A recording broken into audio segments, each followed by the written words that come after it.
Hola, ¿se escucha? Hola a todos y a todas. Bienvenidos y bienvenidas al Instituto de Capacitación Política, a este espacio, que es un espacio político, digamos, valga la redundancia, que es un espacio de formación, que es un espacio pensado para el debate, para el fomento de las ideas, para la construcción también de las narrativas, ¿no?, que nos permiten de alguna manera recuperar muchas de las cosas que en estos años hemos podido recuperar. Este Instituto de Capacitación Política es un espacio que conduce Julio Lac, flamante intendente de la Ciudad de La Plata, electo hace pocos días.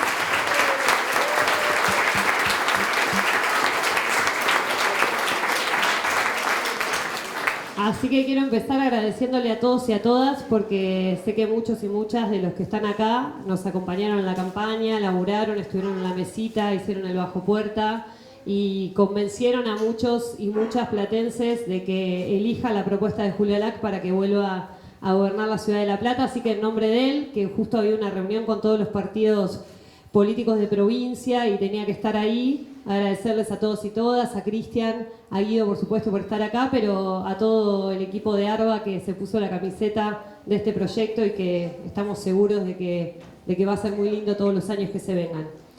Después contarles que estoy muy contenta de poder estar presentando este libro en el contexto que nos toca, o estar moderando esta presentación que va a ser Guido junto con Cristian, en este contexto de estar a 4 días de que nos juguemos la patria en las urnas.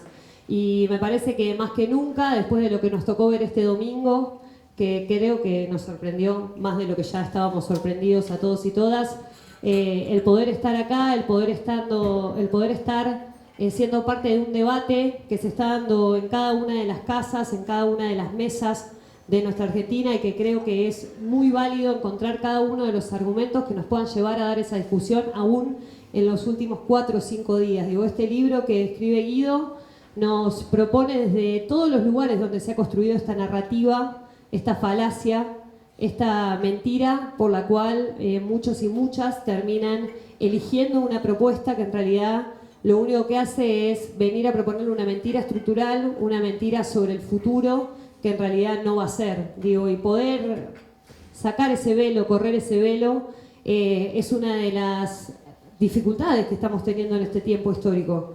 Me parece que en este año, que además cumplimos 40 años de democracia, el poder estar presentando también cómo se construye desde la comunicación política, o cuáles son los argumentos que de alguna manera elige la derecha al momento de traer una propuesta que se repite en un montón de lugares del mundo, que no es solo inédita en la Argentina, pero que sí ha tenido unas aristas muy particulares en este país, que muy bien los cuenta Guido, que va desde la venta de armas de manera libre como hay en otros países, pero también la venta de órganos o la venta de niños y niñas. Yo digo mucho que hay algunos padres que desearían vender a sus niños algunos días, pero lo quieren recuperar al día siguiente, no es la propuesta de Javier Milei.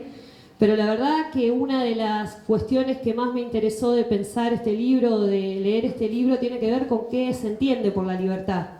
Y cómo se ha construido un concepto de libertad en la Argentina y en un montón de lugares del mundo desde pensar el despojo del otro, ¿no? Desde el concepto o desde el significante del débil contra el débil, desde esconder muy bien escondidito todo lo que el Estado en realidad le presta a los sectores dominantes o a los sectores corporativos, o todo lo que el Estado le brinda a esos sectores, para así poner solo en el foco de la cuestión a los sectores más vulnerables, a los sectores populares y todo aquello que el Estado viene a hacer para construir algunos parámetros de equidad y de justicia social.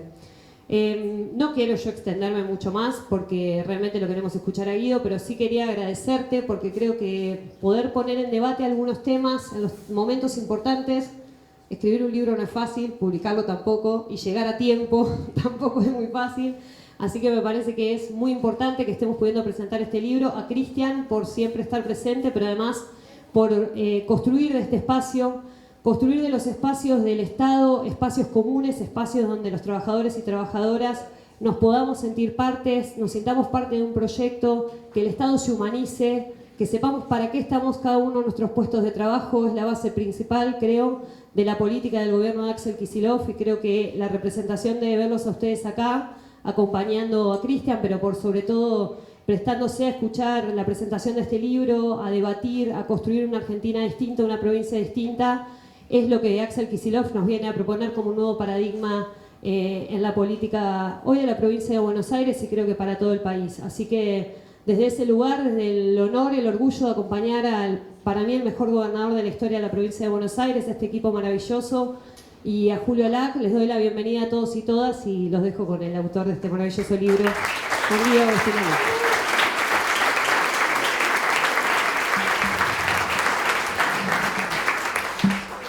Hola, ¿qué tal a todos? Muchas gracias por venir. Bueno, en realidad en lo que es la presentación del libro, como verán que es extenso, aborda muchos temas y las falacias libertarias son muchas.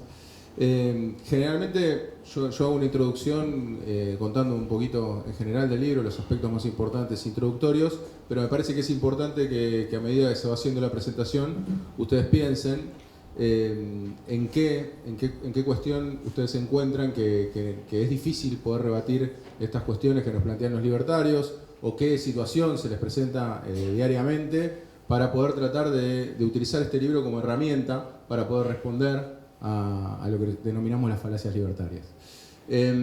Así que propongo que lo vayan pensando a medida que voy dando, así después cuando lo abrimos a las preguntas pueden hacer las preguntas que quieran en ese sentido. Bueno, con respecto al libro, a ver, a modo muy introductorio, a mí me parece que es importante entender que lo que nos proponen los libertarios en general es algo que no se aplica en ningún lugar del mundo.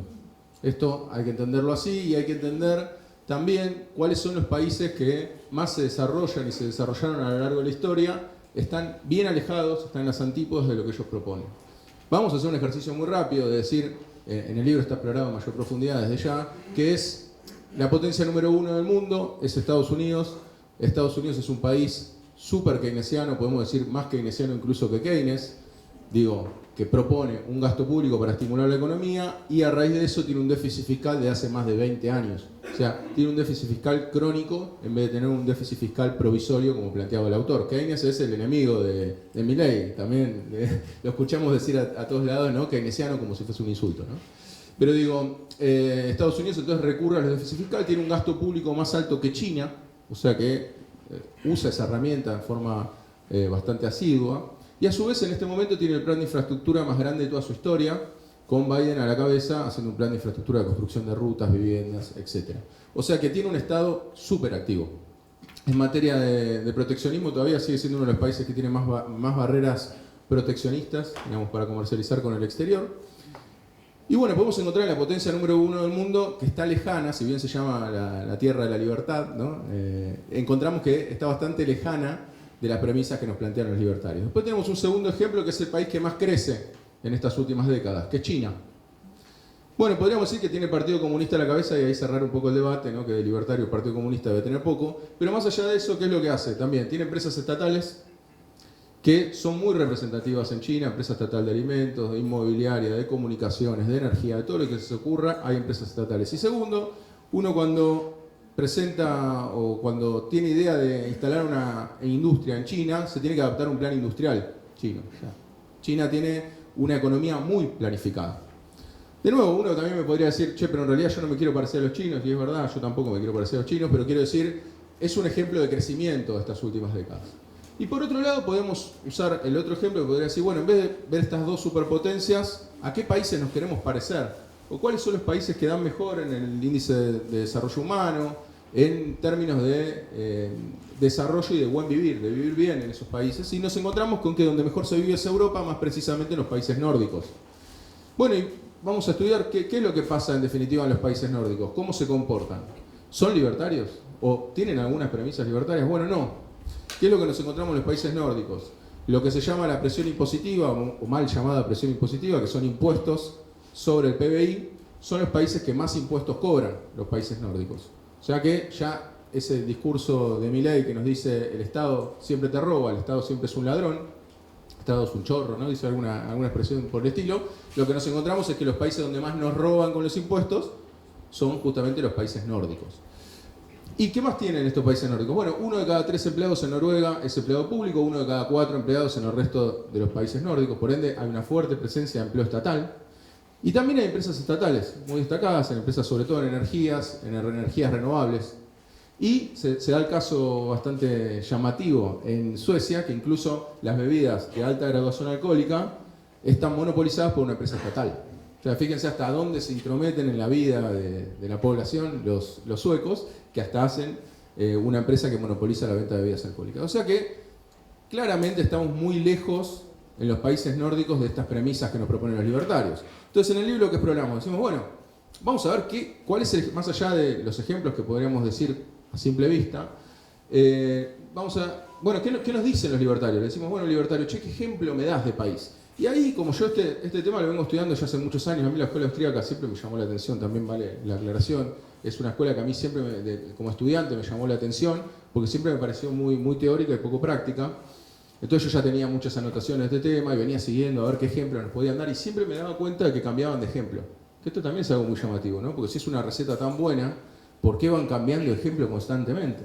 Entonces era algo que incluso me inquietaba bastante. Entonces digo, bueno, vamos a ver, y ustedes no sé si vieron que Milei constantemente también está repitiendo que los países más libres, vamos a poner varias comillas como ya se planteaba en el libres, son los países que más crecen.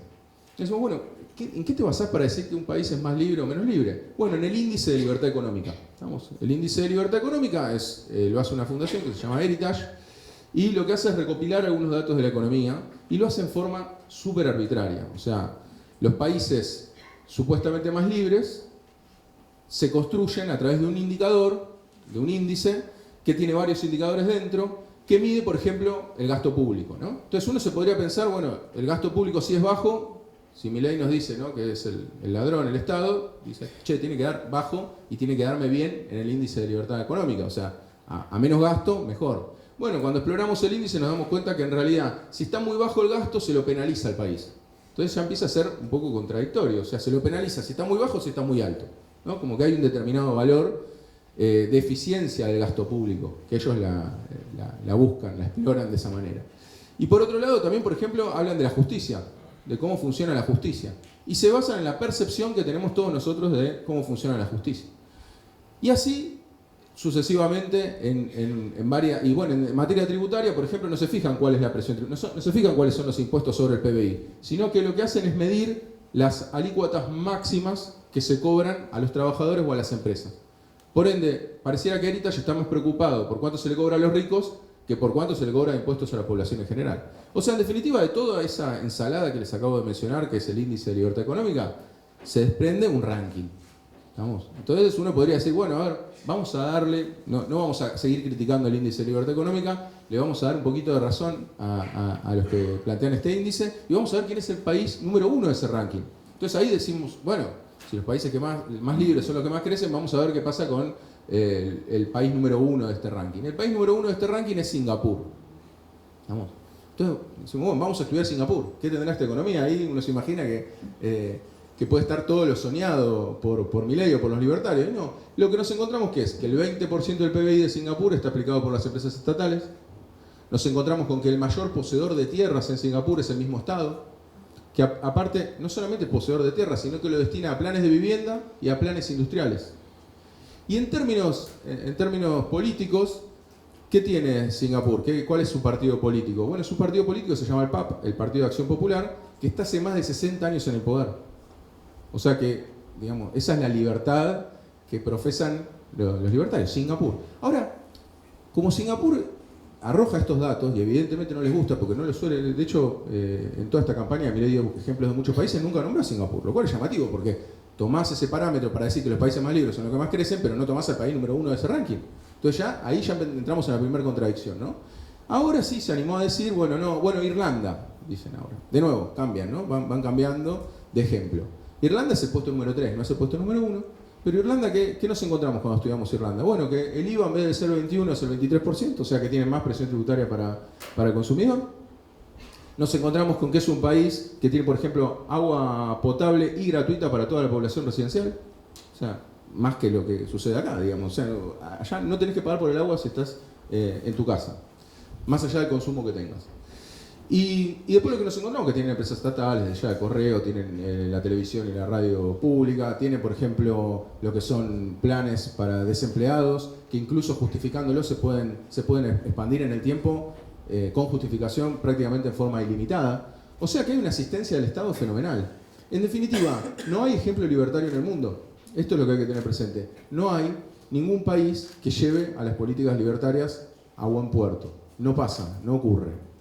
Pero más allá de esto, y para no evitar, ya que Milei lo pronunció bastante en el debate, si yo le dijera, bueno, como no hay ejemplo en todo el mundo, se terminó la discusión, ahí yo estaría cometiendo la falacia que repitió mucho Milei en el debate, que es una falacia ad populum, porque les diría, che, como todos estos casos no funcionan, entonces quiere decir que no funciona. No, la idea podría ser buena incluso, pero ¿qué podemos explorar ahí? ¿Qué es lo que podemos decir?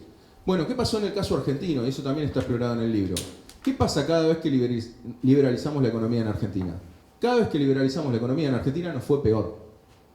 ¿Vamos? Y entonces ahí es donde entra una falacia bastante marcada en los libertarios, que es cuando nosotros comparamos la dictadura militar con lo que ellos plantean en el plano del sector económico. Después, si quieren, discutimos lo político, lo social.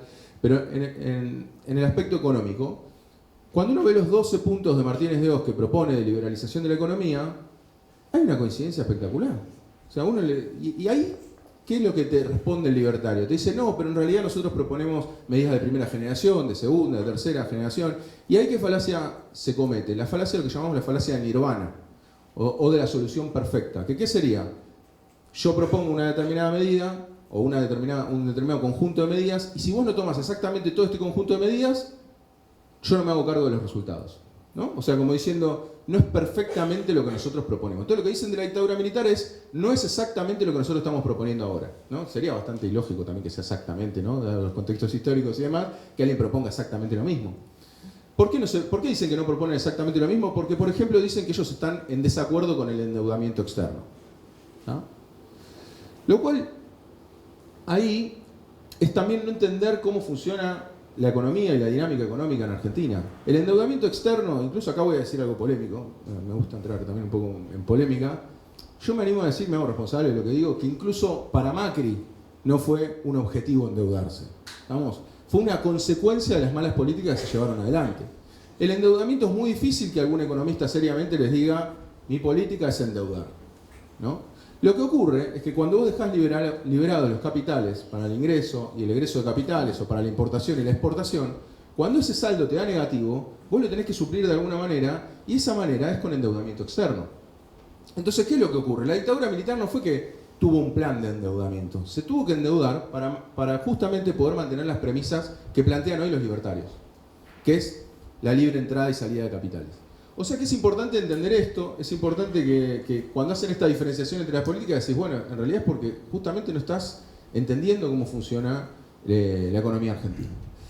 En definitiva, volviendo, digamos, a la cuestión de la dictadura militar, nunca termina siendo algo deseable, pero cuando uno le plantea a los libertarios, bueno, de estos 12 puntos de Martínez de Oz, ¿con qué estás en desacuerdo? No te van a saber decir ninguno, porque los 12 puntos de Martínez de Oz hablan de liberalización de los mercados de capitales, de la tasa de interés, hablan de la no intervención en los alquileres, en fin, hablan de una serie de medidas de tinte a lo que hoy llamamos libertario, y la reducción al máximo del Estado, que ese es el primer objetivo siempre de los libertarios para después poder finalmente eliminarlo. En definitiva, no encontramos antecedentes ni ningún indicio que nos diga que con los libertarios o con políticas libertarias vamos a estar mejor. No hay. No encontramos ningún indicio de eso. Pero nos podríamos quedar en eso y ahí se terminaría un poco el debate y nos quedaríamos hablándonos un poco a nosotros mismos. Sin embargo, lo que tratamos de hacer también en el libro es tratar de explorar de por qué son atractivas estas ideas. Primero, hay que tratar de entender de que la lógica libertaria no es una lógica irracional. No es irracional el planteo libertario. ¿Vamos? Y esto yo sé que genera polémica y sé que alguno puede decir, bueno, estos locos. Si nosotros planteamos que el otro, y sobre todo esto lo digo para que usen el libro como herramienta en estos días que quedan, para tratar de convencer a más gente, que ese es el objetivo final. Y es importante que, primero, si nosotros tratamos de convencer a alguien, ¿no? Nosotros cuando salimos a vender algo practicamos la escucha activa, ¿no? Tenemos que escuchar lo que el otro nos dice, tenemos que ir viendo una ida y vuelta, y también lo que llamamos en marketing, por ejemplo, la segmentación, ¿no? Tenemos que tratar de segmentar al máximo a quién le hablamos. Entonces tratar de escuchar, ver cuál es la problemática y tratar de responder lo que el otro nos plantea. Esa es la mejor manera de poder vender algo. Entonces me parece que en esa tarea de los pocos días que nos quedan, me parece central esa escucha activa y tratar de entender de que algo de razonabilidad lo que plantean tiene. Porque lo tiene. Y vamos a hacer el ejercicio y no sé si lo voy a convencer, pero casi. A ver, si a mí me preguntan ¿Cómo? No, pero los convenzo un rato para después no convencerlos, digo, para darles el contraargumento. Si yo le pregunto acá abiertamente a todos si les gustaría ir a la góndola del supermercado y encontrar muchos productos de muchos países. La verdad no sé. Recién fui al kiosco, me compré un chocolate, si pudiese encontrar 20 marcas de chocolate de todo el mundo. A mí en principio me gusta. Yo en principio compro. Digo, la verdad que entre no tener esa variedad y tener la variedad, prefiero tenerla, ¿no? De hecho, si alguno tiene la posibilidad de viajar a Estados Unidos, que se ven todas las góndolas llenas de productos de todos los países del mundo, uno dice, che, está bueno esto, ¿no? O sea que en principio, decir la apertura comercial en sí misma sin demasiado desarrollo suena algo atractivo. Vamos. Entonces esto genera un convencimiento en ese votante libertario. Y eso también, ahí viene el caso de remarcarlo, digamos. Es el votante libertario duro, no lo vamos a poder convencer, no gasten su tiempo, pero al votante libertario blando consideramos que hay cuestiones sobre las cuales se le puede tratar de convencer o se le puede tratar de hablar. A lo que vamos es, en esta apertura comercial, ¿cuál es el razonamiento que se dio siempre? Por eso en la dictadura se logró imponer la apertura comercial sin mayores problemas. ¿Por qué? Porque suena como algo deseable. En esa apertura comercial deseable, lo que nos encontramos es que cuando se da la apertura comercial en Argentina, siempre sucede automáticamente, y más en una apertura comercial como la que plantea Milei, que es irrestricta, o sea, que entren todos los bienes de la economía, lo que ocurre es que se destruye la industria local, entonces tenemos más gente en la calle, mayor desempleo. Ese mayor desempleo compite contra mi mismo salario, ¿no? Lo que llamaba Marx el ejército industrial de reserva, que esto no lo tienen que decir, ¿no? No tienen que mencionar a Marx para mencionar a un libertario. Así que eso es importante destacarlo. Se lo digo a ustedes, pero ustedes después para convencer no lo tienen que mencionar. Pero digo, es la misma ley de oferta y demanda, ¿entendemos? O sea, tengo más gente compitiendo por mi salario. ¿Vamos? Entonces, ¿mi salario a qué va a tender? A la baja. ¿Vamos? Si hay más desempleo, y esto te lo dice todas las series históricas en Argentina, a mayor desempleo, salarios más bajos, siempre. Vamos, o sea, Marx lo vio hace muchos años y ahora nos encontramos con que siempre se respeta esto. Entonces, en la misma lógica de mercado, o sea, la misma lógica que plantean los libertarios, se cae lo que proponen los libertarios. ¿Por qué? Porque vamos a tener un montón de productos en la góndola, pero no los vamos a poder comprar. Entonces, algo que en principio se presenta como deseable, termina siendo más perjudicial para nosotros. Por ejemplo, en el mercado laboral también, muy rapidito, otro ejemplo en el mismo sentido. En el mercado laboral también, uno podría decir, y esto es lo que apela a Friedman, acá ellos toman a Friedman, ellos saben que los libertarios toman a la escuela austríaca fundamentalmente, pero también toman a la escuela de Chicago para algunos casos, en lo que es el mercado laboral toman a la escuela de Chicago. Y Friedman, ¿qué era lo que decía? Lo decía en conferencias así, él lo planteaba a viva voz y decía, si yo quiero pactar con mi empleador condiciones de trabajo que estén fuera del marco de la ley, ¿por qué el Estado se mete? De nuevo, si acá a alguno de ustedes les digo, che, les quiero pagar por un trabajo, no sé, 10 millones de pesos por mes. Pero vas a tener que trabajar 16 horas, porque yo te digo que trabajes 16 horas. ¿Y qué es lo que pasa en Argentina si yo quiero hacer eso? Bueno, hay un Estado que no me permite que eso ocurra, ¿no? Porque trabajar 16 horas por día no está permitido. Entonces uno podría decir, el Estado está obstruyendo, está mal lo que está haciendo el Estado. ¿Por qué no me permitís la libertad de poder negociar con mi empleador la cantidad de horas y la cantidad de salario que a mí se me ocurra?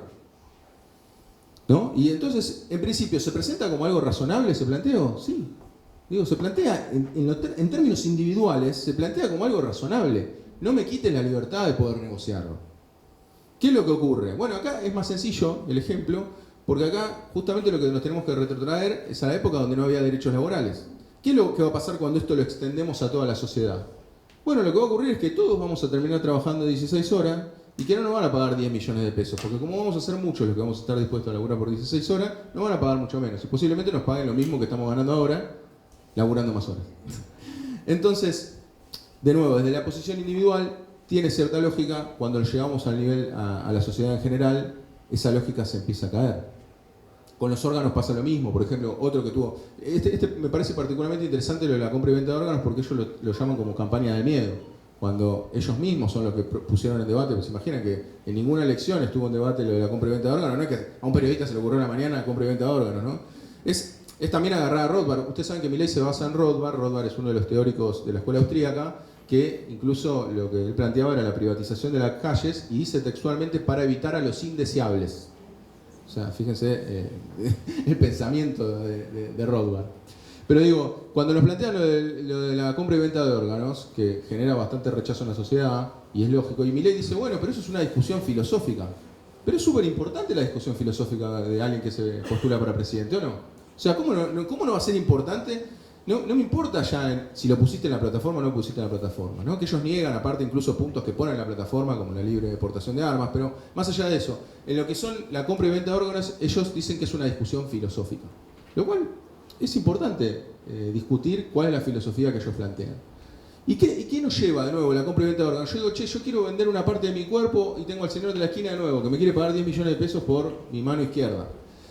¿Y por qué vos me vas a querer impedir como Estado hacer eso? Y de nuevo, ahí genera adeptos, porque dice, che, ¿por qué la libertad? Si yo quiero, lo hago. Y esto se lo digo con conocimiento de causa porque, dicho sea de paso, también les digo, estamos con mucho movimiento en las redes sociales, falacias libertarias, bueno, en Instagram, falacias.libertarias, ahí vamos subiendo videos porque también queremos dar la batalla en ese terreno, no quedarnos en un libro. Y ahí se genera mucho ida y vuelta y la principal respuesta que tenemos de los libertarios es esa, bueno, pero ¿por qué vos te querés meter en lo que yo quiero hacer con mis órganos, con mi cuerpo? ¿No?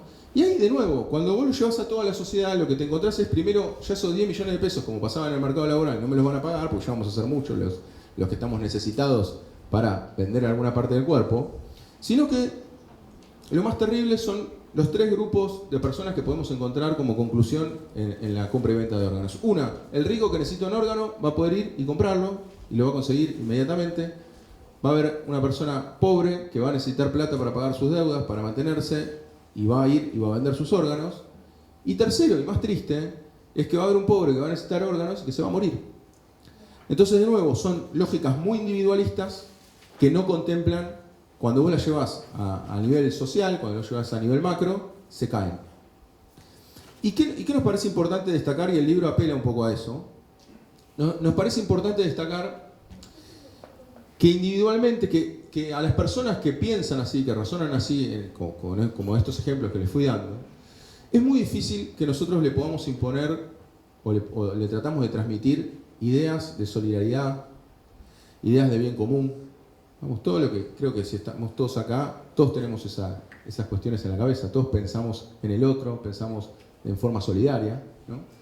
Pero es muy difícil, y esto lo digo porque es un ejercicio que genera siempre rechazo, nosotros ya lo hemos probado varias veces. Cuando uno empieza a hablar de solidaridad a alguien que está mirándose solo el ombligo, es muy difícil que genere esa empatía. Entonces, me parece que justamente el método que planteamos del libro es útil en ese sentido. Hay que plantearle a las personas que individualmente, a una persona individual y egoísta, va a estar peor con los libertarios. Va a estar peor. No hace falta hablarle de solidaridad. Digo, sobre todo por los poquitos días que nos quedan, ¿no? Si estuviésemos pensando en la elección dentro de 4 años, le diría, sí, tratemos de convencer de que hay que ser solidario, que hay que ser buena gente, que hay que pensar en el otro. ¿Vamos? Pero ahora ya nos quedan poquitos días.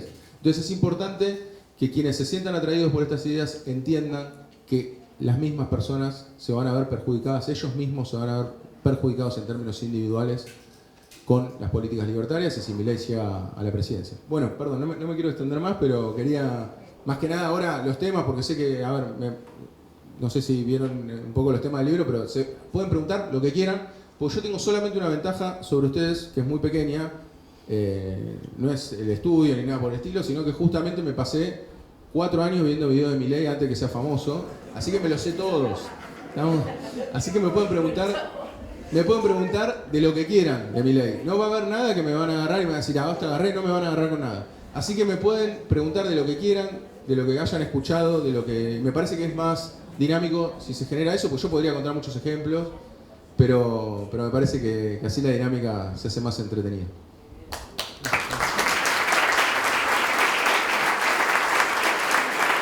Bueno,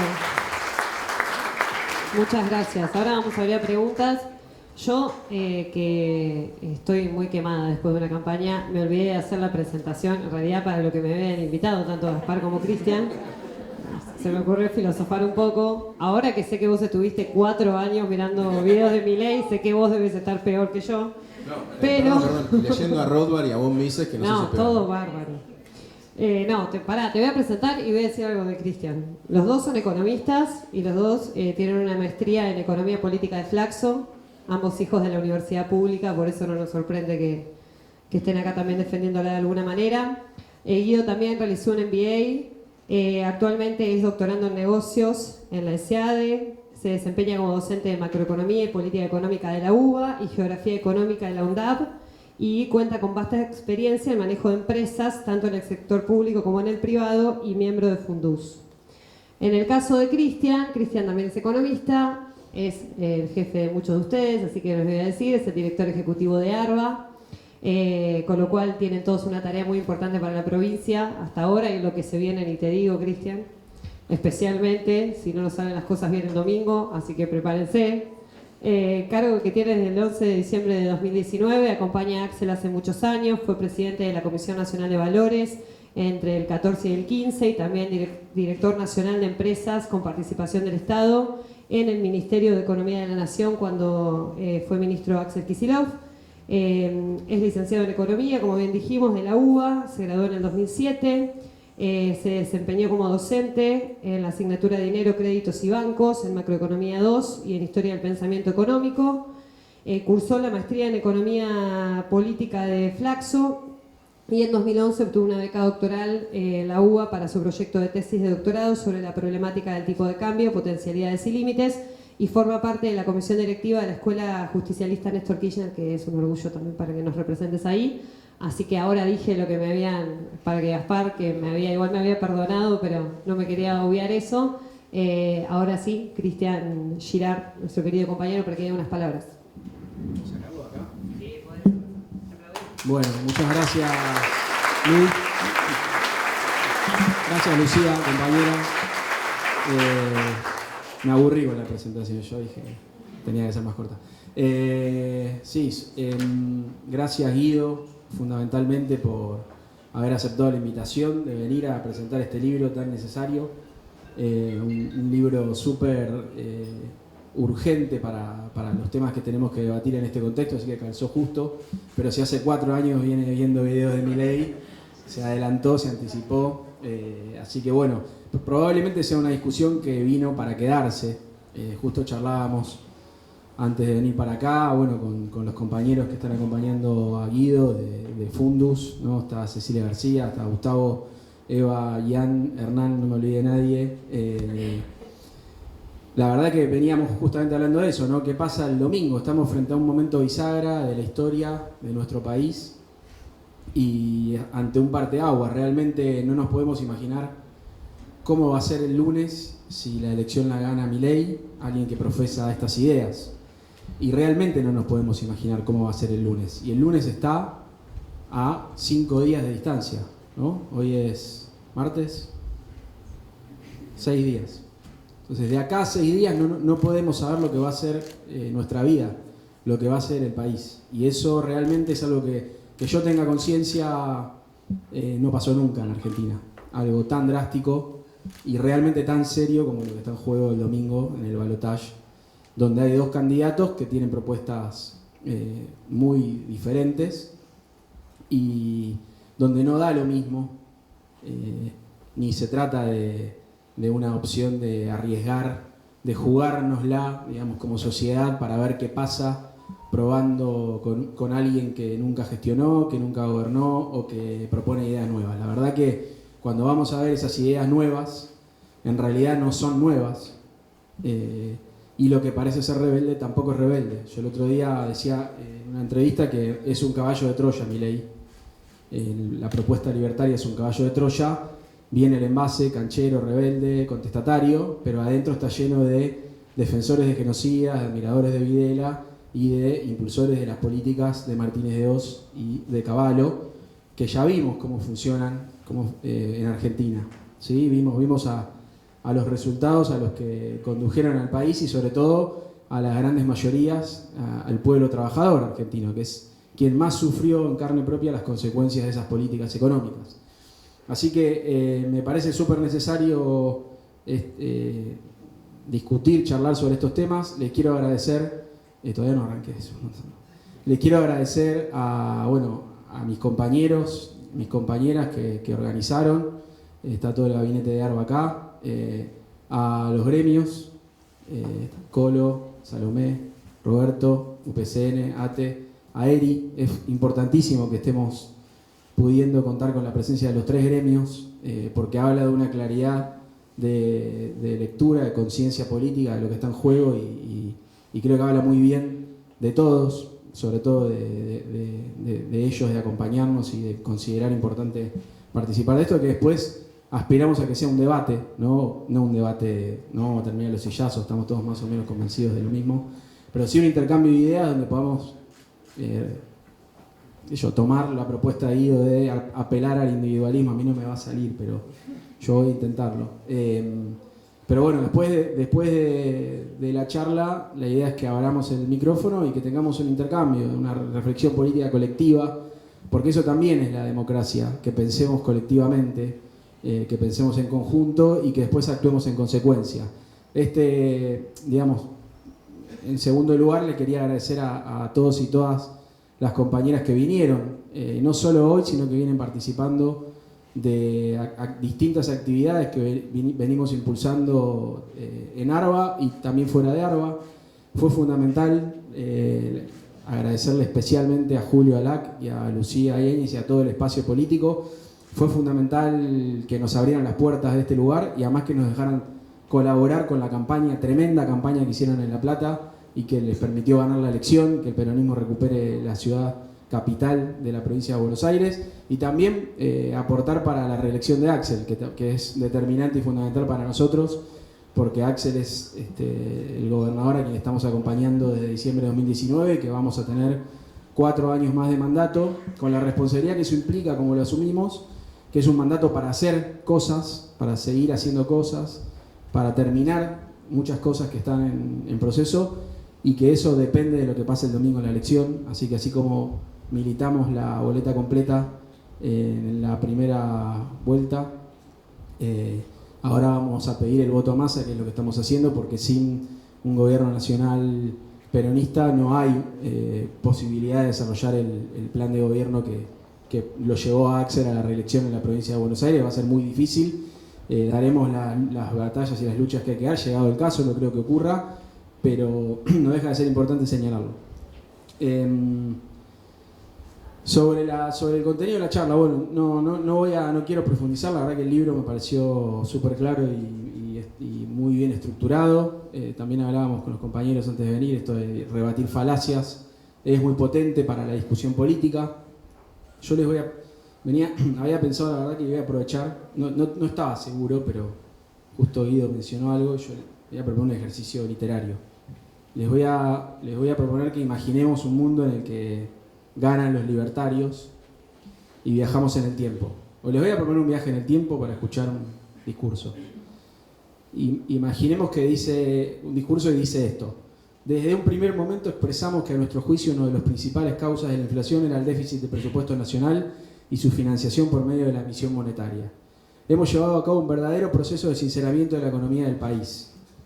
Se ha producido como consecuencia de ello un cambio en el nivel relativo de precios, es decir, que estamos buscando que este nivel relativo sea o exista sobre una estructura sana de la economía y no sobre un basamento distorsionado por todos aquellos privilegios o sobreprotecciones o subsidios a que me he referido. Es decir, que estamos demandando un esfuerzo que en algunos casos duele, porque nada es gratis en la economía. Lo que se quita a unos es para dar a otros. Lo que se quita a unos es para dar a otros. Debe ser el perro del medio. Me apagó el micrófono. Lo que se quita a unos es para dar a otros. Y cuando se eliminan subsidios, privilegios y sobreprotecciones, cambia el nivel de precios relativos en favor de unos y en contra de otros. Pero ello es esencial para que la actividad económica argentina responda a una estructura sólida sobre la cual debe fundar su crecimiento económico estable. La estabilización de la economía vía su apertura y su modernización se ha producido ya como experiencia en otros países y no tenemos por qué los argentinos no ser capaces de lograr lo mismo. Hemos puesto a la libertad en una valoración superior en todo nuestro esquema, es decir, consideramos que ella hace a la esencia misma de la existencia del hombre y debe ser ejercida con responsabilidad. De allí deriva el acento que hemos puesto en la libre iniciativa individual, en la importancia de la empresa privada, en el esquema productivo del país y en la eliminación de la excesiva estatización o intervención del Estado y regulación de la economía. 2 minutos más. A partir de hoy, otra cita es esta, de cuando arrancó el gobierno.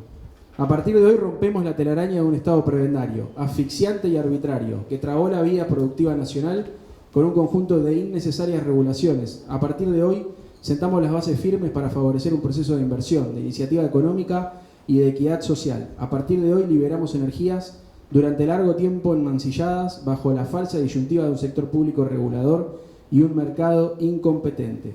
Estas medidas no son una receta ideológica ni abstracta ni declamatoria. Se trata de decisiones que tienden al bienestar de todos los argentinos y por consiguiente se trata de medidas que van a afectar favorablemente la vida cotidiana de cada ciudadano, constituyendo un auténtico cambio cultural. Termino con esta. Tuvimos que emprender un camino duro, difícil, de sinceramiento de la economía. Me ha dolido en lo personal cada vez que he tenido que tomar muchas de esas medidas porque sé que hay muchos argentinos que hace años están en la exclusión y la pobreza y que esto agrava su situación. Y nosotros dijimos desde el primer día que vamos a cuidar a cada argentino, que vamos a ayudarlos a cruzar ese puente que queremos construir entre la Argentina que somos hoy y la que podemos ser. Porque son muchos en el mundo que piensan que como país, como sociedad, tenemos muchísimo más para ofrecer a la región y al mundo entero. Quiero decirles que frente a todas estas posibilidades y potencialidades que tenemos, así como llamo la atención a que después de años de autoritarismo, de invasión, de intromisión, de intervencionismo, los estamos invitando a vivir con mayor libertad. Y eso significa mayor responsabilidad. También les digo que todo esto que estamos emprendiendo, la única manera que tengamos éxito es que lo hagamos juntos, codo a codo, todos los sectores, buscando escucharnos, sin que nadie se crea el dueño de la verdad. Lo que leí fue primero una cita de Martínez de Oz en un discurso en el 125 aniversario de la Bolsa de Comercio de Córdoba en el año 1979. Después leí el anuncio del plan de convertibilidad de Menem, el de la telaraña, y finalmente leí palabras de Macri, del expresidente Macri, en la cena de la Fundación Libertad en el año 2016. Lo que quiero decir con esto es que efectivamente, como decía al principio, lo que hay detrás del discurso de Milei son recetas viejas en un envase nuevo. Y esas recetas viejas ya se probaron, ya se aplicaron en la Argentina y arrojaron como resultado una fractura social que todavía, a pesar de 12 años de un proceso político donde gobernó un proyecto nacional y popular que amplió derechos y que trabajó incansablemente por la inclusión, es una fractura que no logramos cerrar y que está abierta y que se siguió dilatando, producto de que rápidamente en esos 4 años de gobierno Macri se revirtieron muchos de los efectos de las políticas que tanto costó aplicar en esos 12 años, que tenían que ver fundamentalmente con planificar el futuro. Y acá retomo una parte de la intervención de Guido, donde hablaba de China y la planificación. Alguien planifica. Esta economía es una economía que resuelve procesos productivos muy grandes y muy complejos. De hecho, 2/3 del comercio internacional es un comercio intrafirma, es un comercio planificado. 2/3 del comercio mundial se planifica y es planificado por grandes corporaciones. No es que existe el mercado de libre concurrencia y hay una oferta con infinitos oferentes y una demanda con infinitos demandantes, y de ahí surgen los intercambios libres entre individuos libres y precios de mercado que regulan la toma de decisiones y que hacen que sea el resultado el más eficiente. No funciona así la economía. La economía, producto de la escala que se maneja en la producción global, que se ha avanzado muchísimo, si uno mira la historia, estoy hablando bien del capitalismo, no estoy hablando mal del capitalismo, estoy hablando bien del capitalismo. En 200 años el desarrollo de las fuerzas productivas ha logrado más que toda la historia anterior de la humanidad, y eso es claramente una virtud de esta forma de organización de la producción, que por supuesto tiene sus implicancias sociales y políticas sobre las cuales nosotros tratamos de operar y militar y organizarnos políticamente para gobernar ese proceso. Porque si nosotros no somos conscientes de la necesidad de un Estado que planifique, que imponga objetivos, metas que sean medibles y le marque las líneas de futuro al sector privado para que tome decisiones, bueno, lo que termina pasando es que si uno retira al Estado, se imponen las decisiones de aquellos que están planificando la economía a nivel global, que son las grandes corporaciones que no tienen intereses nacionales. Lo que persiguen es el interés de la propia corporación.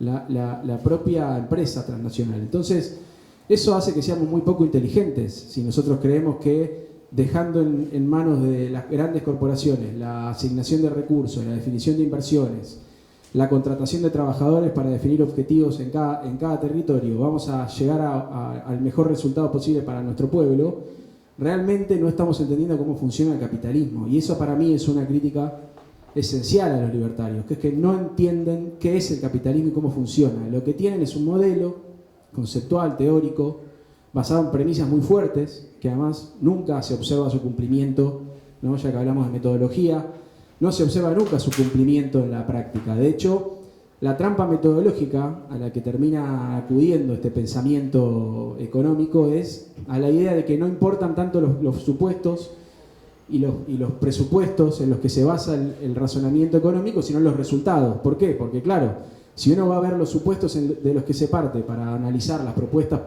de política económica que hacen este tipo de planteamientos, lo que ve es que no ocurre. No existen los mercados de libre competencia, la competencia perfecta, por empezar, ¿no? Por ejemplo. Entonces, bueno, pero no importa. Entonces, lo que importa es si se cumplen los resultados de lo que predice nuestro modelo.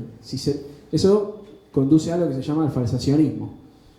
No nos pongamos técnicos, pero en definitiva lo que dice, bueno, no importa si mi teoría es una teoría súper abstracta. Lo que importa es si lo que yo digo se ve en la realidad. Que la emisión monetaria es la causa de la inflación. Entonces después ahí caemos en el otro problema, que es que ellos toman dos variables, ven cómo se mueven, y si se mueven en el mismo sentido, las correlacionan como quieren. Y te dicen, bueno, mira, hay inflación y hubo emisión monetaria. Así que la emisión monetaria es la causa de la inflación en todo momento y en cualquier lugar. Y es la única causa. La inflación es en todo momento un fenómeno monetario, te dicen. Entonces, yendo a las críticas, digamos, más profundas de esto, no entienden qué es el capitalismo, de qué se trata el capitalismo, y fundamentalmente no entienden qué es el Estado. Y con esto cierro también tomando algo que planteó Guido, ¿no? Guido planteaba esto, no nos dejan negociar libremente, entonces el Estado se entromete regulando la duración de la jornada laboral, y eso perjudica a las partes, porque yo podría negociar con la multinacional que viene a explotarme acá a Argentina una jornada laboral de 16 horas, pero que me paguen 5 millones de pesos por mes. El Estado me lo impide, ¿sí? me está impidiendo obtener un beneficio propio en esa negociación. Pero lo que nos tenemos que preguntar es por qué existe la regulación de la jornada laboral. La regulación de la jornada laboral es el resultado de un proceso histórico y es una necesidad del sistema capitalista, donde justamente lo que aparece es el interés del conjunto por sobre los intereses particulares, porque resulta que esta sociedad no resulta de la suma de los comportamientos individuales, que la sociedad es más que el resultado de la suma de los comportamientos individuales. Hay leyes económicas, hay instituciones que rigen el funcionamiento de la acumulación de capital y del capitalismo, y una de esas instituciones es el Estado, que surge fundamentalmente para evitar lo siguiente: si todos los trabajadores negociaran individualmente con sus empleadores, hay una fuerza, una correlación de fuerzas que es favorable a quien contrata y desfavorable a quien vende. ¿Por qué? Porque el trabajador, justamente, ¿cómo nace el capitalismo? Despojando a los campesinos fundamentalmente de sus tierras y sus elementos de trabajo y obligándolos a ir a conseguir un empleo. No teniendo más que su capacidad de trabajar. En esa negociación, si el campesino se pone muy duro y el que lo va a contratar no cede, el campesino no tiene para comer él ni su familia. Y si lo que le ofrece quien lo contrata es un salario muy bajo y el campesino acepta, lo que va a pasar es que no va a poder reproducir a su familia, es decir, no va a poder reproducir a la prole, no va a poder reproducirse el proletariado, que es la base de creación de riqueza del sistema. Sin trabajadores no hay trabajo, sin trabajo no hay creación de riqueza. Entonces, en esa negociación aparece un tercero a poner reglas para evitar que en esa negociación bilateral el capital de conjunto, todas las empresas de conjunto terminen acabando la fuente de creación de riqueza, que son los trabajadores. Aparece el Estado para garantizar la reproducción de la fuerza de trabajo, que es la condición necesaria de que exista el capitalismo. Son cosas así de básicas que hay que explicar. Tampoco voy a decir que es Marx, para que no lo repitan, pero es Marx. Pero así funciona el capitalismo y no tiene nada que ver con la visión del mundo que tienen los neoclásicos, los austríacos y en definitiva los libertarios, porque no entienden qué es el capitalismo. Lo que tienen son ideas, conceptos filosóficos idealistas que conducen a una distopía. Entonces, esa distopía a la que conducen nosotros ya la conocemos. Habla del futuro de la distopía, ¿no? ¿A dónde vamos? Bueno, vamos hacia atrás, vamos hacia esto. Entonces, me parece que, en definitiva, para cerrar y para abrir el intercambio, la importancia que tiene este libro es que nos permite ver ese divague conceptual, cómo hace trampa, lógicamente, ¿no? Cómo se agarra, cómo apela a las falacias para tratar de convencernos de que la realidad funciona de una manera que no funciona y que en realidad desconocen profundamente cómo funciona el sistema capitalista, y ese discurso contestatario y rebelde en realidad es un instrumento que está siendo funcional a los viejos intereses de los sectores económicos concentrados en la Argentina que quieren volver a imponer estas políticas de la dictadura, del menemismo y del macrismo en Argentina. No dejemos que pase el domingo, salgamos a convencer a cada una de las personas que nos topemos que esté en duda o que crea que vaya a votar a Milei, apelando al egoísmo o dando discusiones más filosóficas, pero salgamos a convencer porque es voto a voto. Muchas gracias y abrimos a preguntas.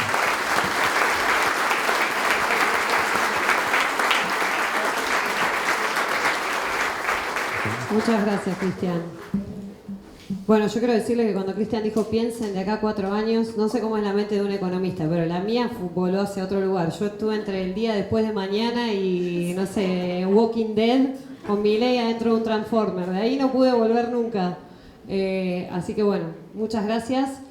Vamos a abrir a preguntas. Yo no sé por qué siempre, porque no me toca muchas veces ser moderadora, pero siempre los moderadores hacen la primera pregunta. Yo no sé si es un derecho adquirido.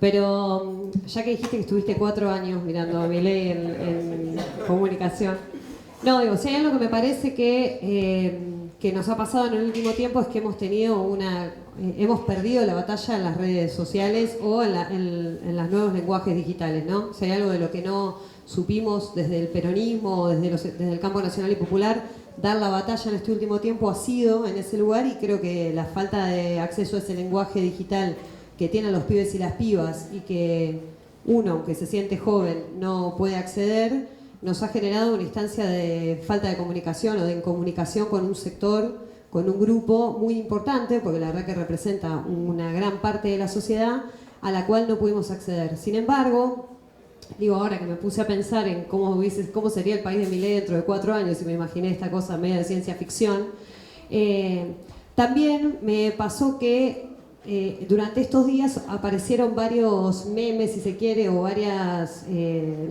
Twitter, algunas cuestiones graciosas, donde estaba Carlos, por ejemplo, llamando a Xi Jinping, pidiéndole a ver si podía acceder a cada uno de los kioscos de Shanghái, y abajo le contestaba, no, tenés que llamar kiosco por kiosco. Entonces, bueno, estaba Carlos de su empresa, en su pyme en Merlo, viendo cómo hacía para acceder, ¿no?, al comercio o a comerciar con China. Digo, en eso que me parece que en este último tiempo, y también lo pone Milei sobre la mesa al momento de renombrarle varias veces a Massa, que están haciendo los brasileros, ¿no? Este grupo que viene a hacer la política comunicacional, que es además el grupo que acompañó a Lula y que hizo una diferencia muy grande en lo que fue la última parte de la campaña de Lula. Y pensando también que, según lo que dicen los comunicadores políticos o los consultores políticos, a los cuales a algunos le creemos y a otros no le creemos tanto, pero que en los últimos 3 o 4 días de la elección general hubo realmente una determinación de los indecisos. Digo, ¿cuánto crees que esto de las falacias libertarias aparecen y toman volumen de cara a las redes sociales?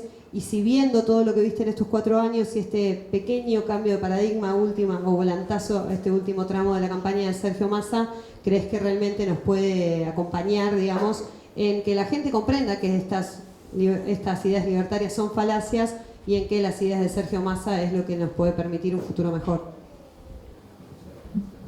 Hola.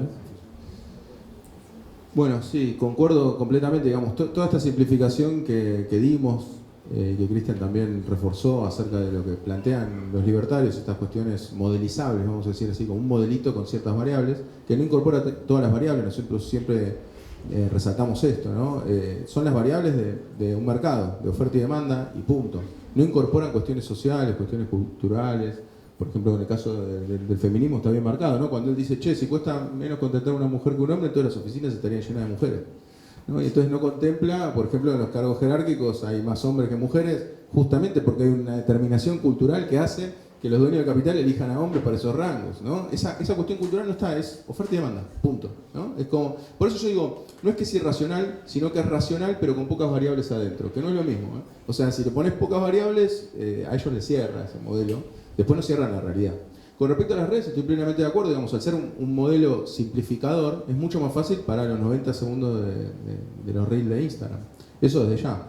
Ahora, nosotros lo que tratamos de hacer de Falaces es tratar de aportar algo a esa lógica. Por eso yo pienso que, si bien hay que profundizar, no hay que dejar de lado la profundización de las ideas, porque es fundamental para el progreso de las ideas, también hay que dar la batalla en ese terreno.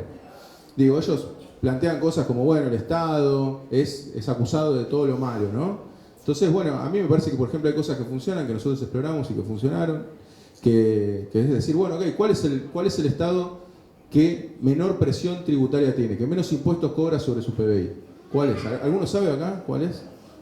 Supongo que lo habrá dicho mucho Milei. ¿Cuál es el país con menos presión tributaria? ¿No? ¿Qué? No, Irlanda no es, por eso justo que fuimos a Irlanda. De hecho pueden ver el video que mejor no funcionó fue el de Irlanda en las redes. Pero, ¿cuál es el país? Bueno, el país que reporta datos, obviamente los países que no reportan datos no sabemos, es Nigeria, con el 5,5% de impuestos sobre PBI. Nunca nos hablan de Nigeria. Pues si, che, si el Estado es tan malo, el impuesto es lo que nos roba el Estado, bueno, quizás entrar en ese terreno y decir, ¿cuál es el país? Bueno, sí, eso lo puedes explicar en 20 segundos. O sea que se puede dar esa batalla. ¿Y cuál es el país que menos gasto público tiene sobre PBI? ¿Alguno sabe? O sea, ¿cuál es el que menos gasta, el Estado más chiquito, el Estado que se aproxima más a esa eliminación del Estado que plantea Milei? ¿Alguno sabe? No. Somalia, con el 8,8% de gasto público sobre PBI. O sea que ahí, mira, por eso te digo, en cortito, vos podés decir cosas cortitas para redes que puedan servir.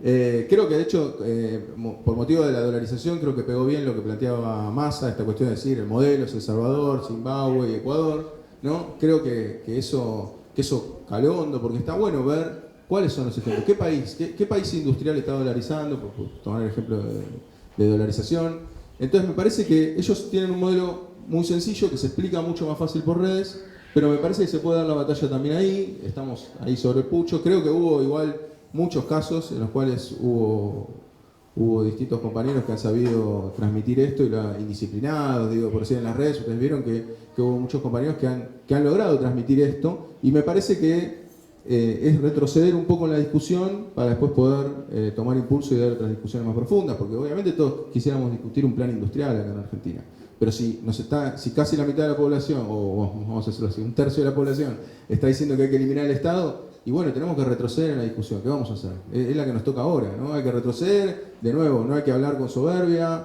no hay que decir que el otro es un loco, y hay que tratar de entender cuál es la lógica y tratar de explicarle que esa lógica que no funciona en ninguna parte del mundo, y que acá nos fue mal con eso. Con respecto a la dictadura militar, no es que la dictadura militar, más allá de todo lo escandaloso y terrible que fue la dictadura militar, vamos a los números fríos y duros. Fue la mayor caída salarial de toda la historia de la Argentina.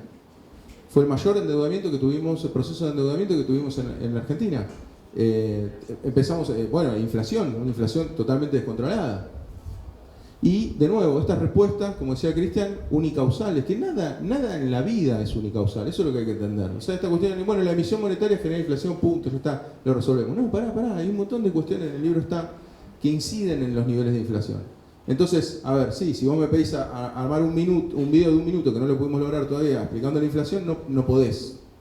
Pero sí lo que podés mostrar es que quizás esa relación no es tan así, y de hecho puede ser tomado como una causa, tomado como una consecuencia. O sea, piensen que la emisión monetaria puede ser producto de que en realidad los precios están aumentando. O sea, en realidad es la consecuencia y no es la causa de lo que te genera la inflación, ¿no? Entonces uno cuando ve esa correlación, ahora hay que ver a qué responde. De hecho, en las series, ahí está Hernán, que fue el que me hizo el gráfico para el libro, correlaciona más la inflación en Argentina con respecto al dólar, a la variación del tipo de cambio, que con respecto a la emisión monetaria.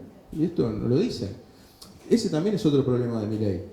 No pone, o sea, el principal problema de la Argentina hoy y siempre que hubo crisis es la falta de dólares. ¿Vamos? Y él lo que propone es dolarizar la economía. O sea, estamos en un pozo y lo que propone es hacer un pozo más profundo. O sea, es algo que él no entiende cuál es la problema. Yo lo que trato de convencer a todos es ni siquiera hablando bien de Massa.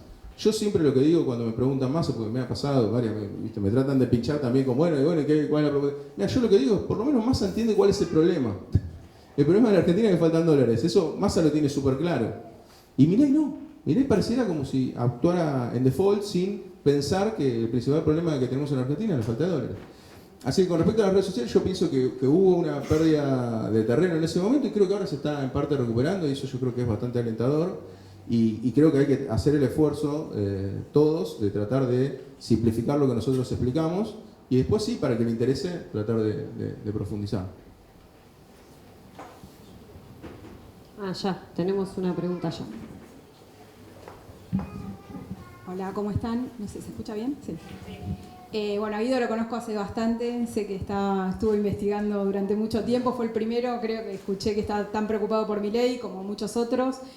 Yo lo que quería preguntar, bueno, en realidad quería comentar que leyendo el libro de Piketty, que habla del capitalismo del siglo XXI, haciendo alusión también a lo que decía Girard, bueno, explica cómo funciona el capitalismo, pero hay una parte que le dedica a Milton Friedman, y yo creo que además de Milei, además de cometer falacias, que quiere decir un pensamiento incorrecto, una estructura de un pensamiento lógico incorrecto, también es bastante manipulador y mentiroso, porque según Piketty, Friedman era un estudioso y un investigador de la evolución monetaria de los Estados Unidos respecto a la Reserva Federal. Y en la crisis del 30, cuando habla de la oposición que Friedman tenía con respecto a los keynesianos, y acá me estoy metiendo en un tema económico que yo toco muy de oído, pero bueno, es para preguntarles a ustedes, él habla de no de dinamitar el Banco Central, como dice Milei, sino habla de que un Estado, una FedEx, que es el equivalente al Banco Central nuestro, fuerte para poder sostener la moneda. O sea, la oposición a Keynes era no salir de la crisis con mayor empleo y un Estado benefactor, sino una FedEx mucho más fuerte para poder sostener el nivel de moneda. Entonces, bueno, la pregunta ¿es un mentiroso o es un falaz Milei?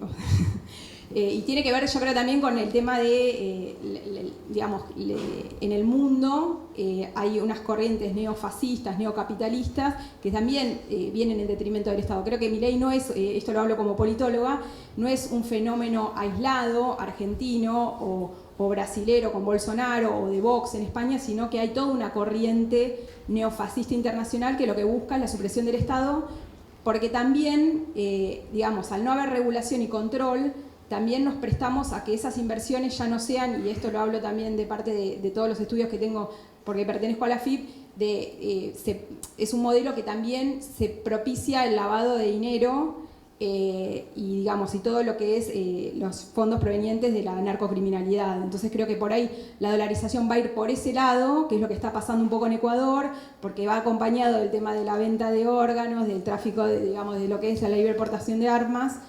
Y creo que se mezclan muchos temas, pero creo que en mi percepción, creo que Milei también es un gran manipulador y un gran mentiroso de las teorías económicas. Sí, a ver, primero con respecto a lo que se da a nivel internacional, eso está claro, él da un apoyo, por ejemplo, a Trump, a Meloni en Italia, y cuando uno le trata de exponer de que justamente Trump fue muy proteccionista, de hecho, ahí avala el proteccionismo contra China, porque dice que como China devalúa su modelo artificialmente, entonces ahí sí vale la pena intervenir. En definitiva, vas volviendo a la lógica de que por eso se genera el Estado, por eso se genera la protección, justamente por estos desequilibrios. O sea que él mismo cae en su propia contradicción. Y cuando se le pregunta, bueno, ¿por qué apoyás a estos líderes? Lo que dice, bueno, porque ellos luchan contra el comunismo.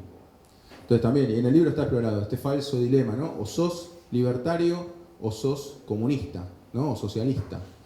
Lo cual es una trampa y eso también les incomoda mucho. A mí me ha pasado mucho en las redes que a ellos les incomoda mucho que uno haga la crítica a un libertario y no desde el socialismo, desde el capitalismo, como decía Cristian. O sea, decir, yo soy más capitalista. Porque también, para llevarlo a otro tema, el tema de los monopolios. Ellos defienden los monopolios, por ejemplo. Que eso no se animó ni a hacerlo Smith, el que reivindica a Smith.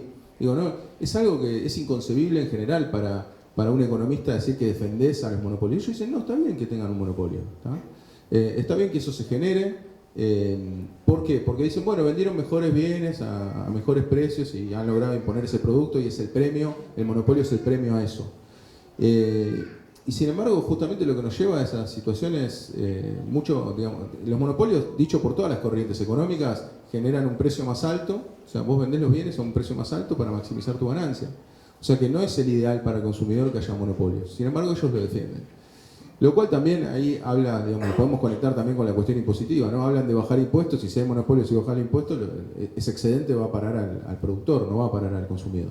Bueno, en definitiva, sí, yo pienso, a ver, ahí ya hay un debate más, a ver si es mentiroso, ¿no? Tenemos incluso debates internos nosotros como grupo. Eso yo pienso que no. Yo pienso que es una persona que más hace sus argumentos. Yo pienso que es un convencido de lo que dice, o sea, en todo caso no es un mentiroso consciente. Pienso que está completamente convencido de lo que dice. Lo que pasa es que, bueno, a medida que van transcurriendo los debates, y eso quedó bastante expuesto en este último debate, se tiene que encontrar con que se desdice, porque hay una cuestión de la praxis que evidentemente no maneja o que evidentemente electoralmente no le suma, como los subsidios, porque él dice ahora que no va a sacar los subsidios. Ahora, es inexplicable que sin sacar los subsidios pueda recortar el 15% del gasto como él propone. No se explica, entonces ya hay una contradicción. Ahora bueno, queda cada uno ahí si lo quieren calificar como mentiroso, ¿no? Para mí es que justamente se está... Sí, claro, exacto. Ahí está como en una encerrona, por eso estuvo ahí hábil Sergio Massa en tratar de que se ponga o por sí o por no, de que él se tenga que expedir sobre estas cuestiones. Me parece bastante hábil. Y bueno, responde un poco a esto. Y con respecto a lo que toman, sí es cierto, lo que vos decías de Milton Friedman es totalmente cierto. Eso hacen lo que nosotros marcamos en el libro, que es una falacia que se llama cherry picking, que es siempre de cada cosa tomar la cereza más linda, mostrártela y oculto las cerezas más feas, ¿no? Esto lo hacen todo el tiempo. Por ejemplo, en el caso de Irlanda, que lo nombramos ahí rapidito, Irlanda lo que hacen es eso, dicen, bueno, los impuestos a las empresas son más bajos que en el resto de Europa. ¿Es cierto ese dato? Sí, es cierto. Es cierto, 12,5 los impuestos corporativos, que son mucho más bajos que en el resto de Europa. Ahora, ¿qué es lo que no me mostrás? Che, no me mostrás todo lo que dijimos antes.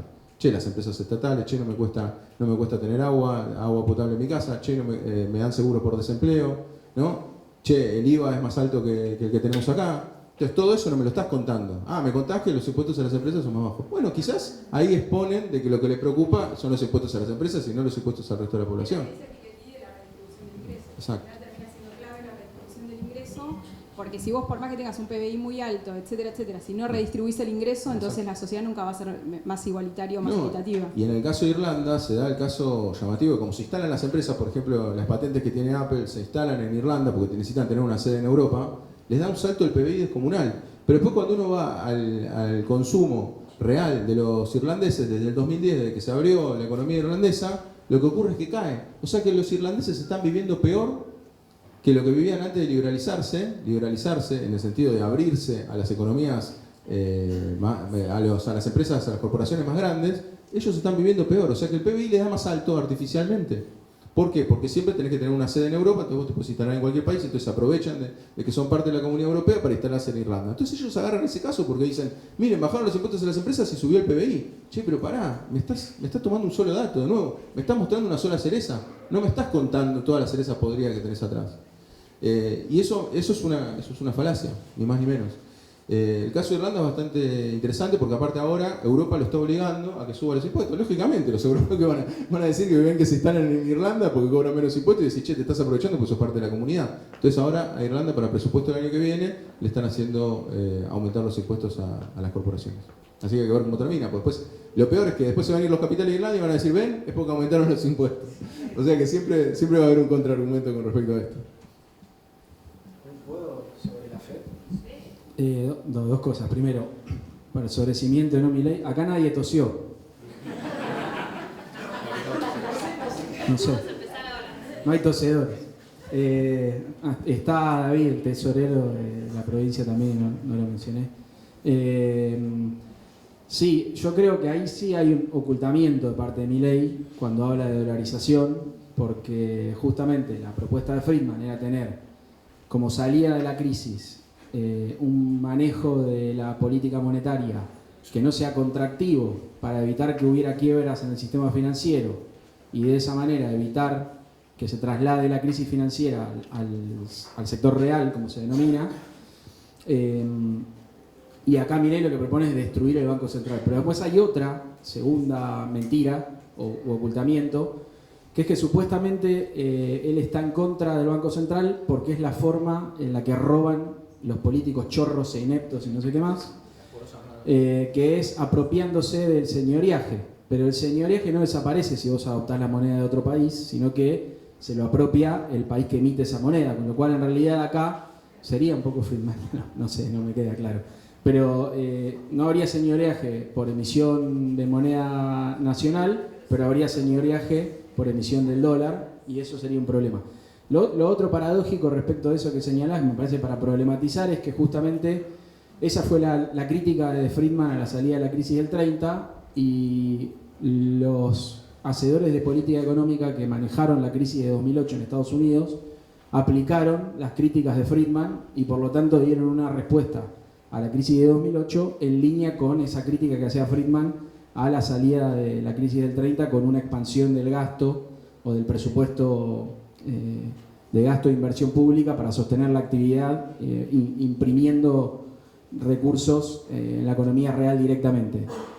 Atendiendo esa crítica, lo que se hizo fue un programa de emisión monetaria histórico. Nunca antes en la historia se había emitido tanto, el quantitative easing, y eso inundó los mercados financieros del mundo de liquidez, y esa liquidez fue generando burbujas especulativas en relación a distintos bienes que se negocian en la economía, uno de los cuales tiene que ver con los commodities y básicamente inciden en el precio de los alimentos, y eso ha dado lugar a una serie de crisis sociales y políticas, sobre todo en lo que se denominan los países emergentes, fundamentalmente en el norte de África, pero también hubo episodios en Inglaterra, en España y en Francia, pero incluso en Estados Unidos, cuando fue el Occupy Wall Street, estamos hablando entre 2010 y 2012, y esa emisión monetaria en aplicación de las recomendaciones de Friedman ha generado una crisis que todavía hoy no está resuelta y que está dando lugar al surgimiento de esos gobiernos de ultraderecha en Europa, pero también en distintos lugares del planeta, como por ejemplo en la región con Bolsonaro, y ahora con la posibilidad de que también ocurra con Milei en Argentina. Bueno, hay un vínculo, hay una relación entre esa forma de entender el capitalismo y las políticas que se recomiendan y los resultados que estamos viendo a nivel global. Que eso está generando una crisis humanitaria. Hay una ola de migraciones, sobre todo de jóvenes a nivel global en Europa, que está poniendo en cuestión el cierre de las fronteras, y esos gobiernos de ultraderecha son hipernacionalistas. Es distinto al caso argentino, porque acá no es nacionalista la propuesta de Milei, más bien todo lo contrario.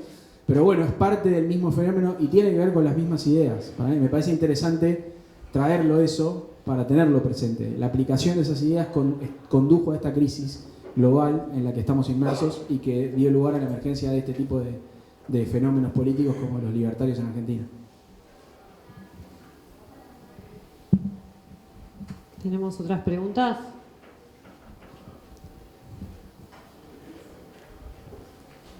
Hay que romper el hielo. Hola. No, quería agregar una cosa con respecto a lo que vos dijiste sobre un tuit que hubo hoy o ayer, que está buena como la secuencia que generó lo de este tal Adrián, que le dice: hola señor Xi Jinping, ¿cómo le va? Mire, yo me llamo Carlos y tengo una pyme que hacemos jugos de manzana acá en Merlo. Me gustaría saber si me deja venderle a la gente ahí en Shanghái. Esto en línea con lo que dijo Milei de evitar el Estado y que las transacciones entre privados. A lo que uno recogió el guante y le contestó: Chile funciona así y es un modelo para América Latina. Argentina de masa tiene tu mentalidad y así se hunden. O sea, típica respuesta de libertario. A lo que se suma a la secuencia el propio presidente de Chile, que dice: Chile no funciona así. Tenemos un tratado de libre comercio con China desde el 2006, aprobado por el Congreso y que fue modernizado en 2019, que a su vez depende de nuestra relación diplomática bilateral de 53 años. Saludos, le puse. Pero digo, está bueno eso de por ahí los dirigentes que estén más atentos a lo que pasa y dirimir estas diferencias, ¿no? Sí, te agrego algo más. Yo me desarrollo más que nada en la industria alimenticia. En la industria alimenticia, que eso también a veces no se dice, todas las regulaciones que hay de la documentación que te pide un país, que vos le tenés que otorgar a ese país, todo eso depende de las regulaciones del Estado. Por ende, más allá de los acuerdos, que es totalmente cierto, también están las mismas regulaciones, ¿no? Fíjate, cuando tuvimos, por ejemplo, el brote de la vaca loca, eran los países que te ponían barreras pidiéndote certificado libre de vaca loca y demás. Entonces, eso hace, y lo que vos pedís de documentación hace a la regulación, o sea que nunca es entre privados, así en forma aislada, sino que está muy bien la respuesta que dio Boris desde ya, pero sí, es un mundo, como planteaba Cristian, es un mundo imaginario, es un mundo teórico, en el cual después uno se encuentra con esa realidad. Aparte, justo tocó los casos de Brasil y de China, que son nuestros principales socios comerciales, lo cual lo hace muchísimo más grave. Y después habló de la triangulación, encareciendo los productos, imposibilitándola en muchos casos. Por ejemplo, hay muchos rubros donde vos la triangulación directamente no la podés hacer en todos los casos. Y aparte vas a triangular justo con el país con mayor cantidad de habitantes y mayor demanda. Es bastante, ahí se cayó bastante en su propio peso la teoría libertaria con respecto a esto. Y quería agregar lo siguiente a raíz de un libro que escribió Horowitz en estos días, o el año pasado, de los 4 kirchnerismos. Y entonces él plantea que durante la dictadura estaban las víctimas y los victimarios, que en definitiva es lo que genera la teoría de los 2 demonios, ¿no? Terminamos peleándonos los que estamos de un lado de la mecha y del otro, y nunca se habla de los beneficiarios, que son los que realmente sacan partido de eso. Entonces por ahí estaría bueno, con estas charlas, visibilizar realmente quién maneja esos títeres que hacen que nos peleemos entre nosotros, y que cuando, como hace 2 semanas, nos quedamos sin nafta, la culpa era de Massa. Entonces es todo tan lineal que hace que es muy difícil salir de esa trampa, y nunca se ve quiénes son los que sacan rédito de eso. Nada más. No. Me parece que es totalmente compatible tratar de estudiar y entender quiénes son los vencedores de todo modelo. Todo modelo tiene vencedores y perdedores. Sí me parece que en esta instancia es algo, por la experiencia que nosotros tuvimos, que aleja un poco, ¿no? Cuando uno le dice, che, mirá, ¿quiénes son los que ganan acá? Cuando tratamos de convencer a ese votante blando del que estamos hablando, no, pará, no me hable de vencedor. Pero igual está muy bien, en el modelo de Milei de dolarización, como para decirlo en forma muy reducida, los grandes vencedores van a ser los extractivistas, digamos, quienes nos sacan nuestros recursos sin pagar impuestos, extraer el litio, el oro, todo lo que sea necesario de recursos de Argentina hacia las afueras van a ser los grandes vencedores de un modelo de Milei. Y los grandes perdedores, digo, porque esto hay que diferenciar el capital, ¿no? De nuevo, porque a ellos también les cuesta esta cuestión, decir, no todos los capitalistas son lo mismo, ¿no? O sea, las pymes se van a ver claramente perjudicadas, se van a ver fundamentalmente perjudicadas, porque una vez que siempre que hay apertura comercial hay destrucción de pymes industriales esencialmente. Nosotros como trabajadores también nos vamos a ver perjudicados. O sea que en realidad hay una lista muy larga de perdedores en este modelo que plantea Milei, y hay una lista muy reducida de vencedores, que yo las concentraría acá. El sector agropecuario ahí ya lo podríamos discutir más, sin lugar a dudas. Yo pienso que inicialmente sería uno de los vencedores, pero hay que ver con la evolución y con el correr del tiempo, ¿no? En el 1 a 1, por ejemplo, el sector agropecuario no se vio tan fortalecido como se vio después con la postconvertibilidad. Con el kirchnerismo obtuvo mayor rentabilidad incluso que con el 1 a 1, así que habría que ver ahí cómo se termina de configurar. Pero sin duda, si no hay impuestos y nosotros proveemos materias primas para el mundo, ahí van a estar los beneficiados, sin lugar a dudas. Vamos a decirle a todos y todas que cuando termine la exposición, la presentación, vamos a estar acá vendiendo los libros, pero además Guido va a estar firmando los libros. No sé si hay otra pregunta, si no yo tengo más preguntas para hacerte, así que te hago yo. Ahí hay una pregunta. Yo también. Hola. Ante todo agradecerte, porque la verdad es clarísimo. Yo lo voy a apuntar un poquito más simple. Yo soy militante territorial. Entonces, cuando vos te encontrás, nosotros tenemos en este 30% hay una melange bastante explosiva. Tenemos un sector absolutamente antiperonista, pero antiperonista que no va a votar nada, o sea que lo prefiere a Milei, no importa lo que proponga Milei. Y un sector de jóvenes que cuando vos le decís, pero mirá que vas a perder los derechos, te dicen, ¿qué derechos? ¿Qué derechos? Entonces, vos tratás de explicarlo, entonces ahí vamos al tema de no hablarle en forma grupal, sino hablarle, pues también nosotros venimos de 4 años de despolitización, de meritocracia, y tenemos una deuda con los pibes. Esto hay que hacernos cargo. Tenemos una deuda con los chicos. No los, por ahí, ahora, recién ahora se los está escuchando. No se los escuchaba. Entonces, hoy, yo vuelvo, para mí no es mi ley, perdón, pero para mí no es mi ley. Detrás de mi ley está la vicepresidente que defiende genocidas. Tengo 58 años, soy Mariani de apellido, para que vean el trayecto en derechos humanos. Para mí no es mi ley. Todo lo que Milei dijo en el último debate es lo que la gente quería escuchar, y por eso cambió totalmente. Nada, expresarte, la verdad que es muy claro, y te hubiera querido escuchar, por Dios, mucho tiempo antes, y que nos está costando mucho, en los barrios nos está costando mucho. Sí. Con los pibes más que nada. Yo creo que los que más lo convencen a los pibes muchas veces son los padres. A mí me pasó, yo viajo a Pilar, por ejemplo, y a la vuelta del distrito hay una sandwichería. El padre le dijo a los pibes, miren, yo les voy a decir una cosa. Yo vendía 12 sándwiches antes de que estuviera Néstor Kirchner. Entonces yo les voy a contar una cosa. Ustedes voten lo que quieran, pero amiguita, no me pidan, porque no voy a tener un mango. O sea, los mismos papás. Pero a nivel por ahí, nada, militancia, tenemos una deuda. Perdón, pero es lo que me parece a mí. No. Muchas gracias. Está perfecto, muchas gracias por tu aporte. A ver, con respecto al contenido, les dije, pero fíjense en las redes sociales de Falacias Libertarias, subimos un montón de videos. Pueden suscribirse, darle like, depende de la red social, pueden compartir. De hecho, va a venir capaz que alguno de todos esos videos les copa o sienten que para alguien en particular, o etiquetear a alguien que saben que le dijo algo del argumento. Tratamos de llegar a todos los temas. A veces es difícil porque ellos siempre se adelantan y tienen cada vez más falacias. Así que ya me dicen que tengo que hacer el segundo tomo, pero bueno. Por lo pronto hicimos la segunda edición, pues se vendió toda la primera, eso hay que decirlo, así que estamos contentos con eso.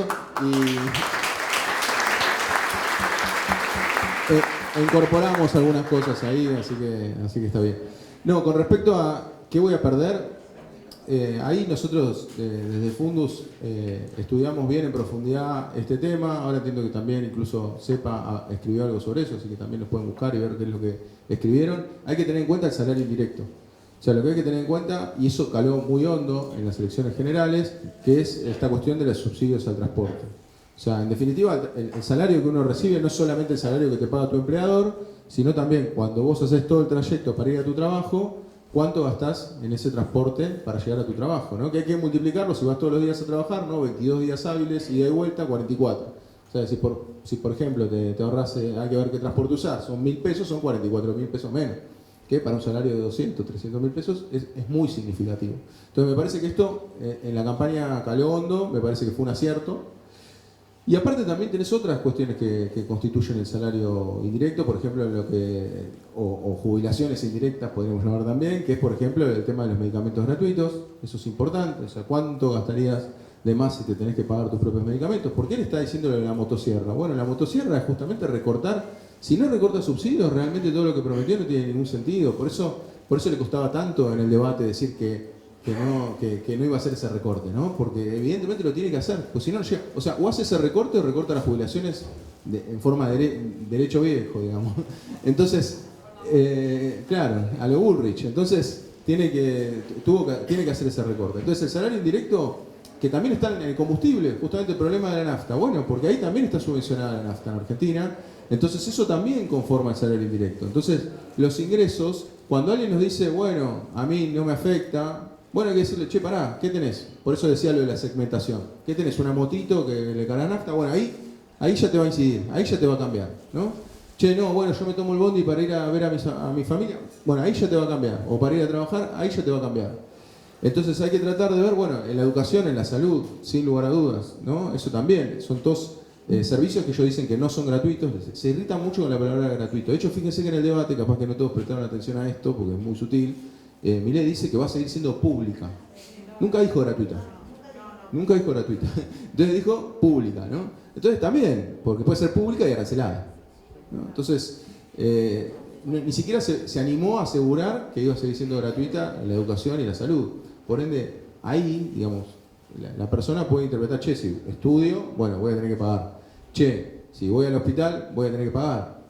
Y así todo, si todo eso, supongamos que el tipo sea un streamer que está encerrado en su casa y demás, en definitiva lo va a terminar afectando por alguna vía de los ingresos. Esto que decíamos de la apertura comercial, del salario, de cómo el desempleo puja contra nuestros salarios, no solamente puja contra los salarios, supongamos, porque a mí me ha pasado que me han dicho, mirá, a mí nunca el Estado nunca me dio nada, yo tengo una camionetita y hago fletes.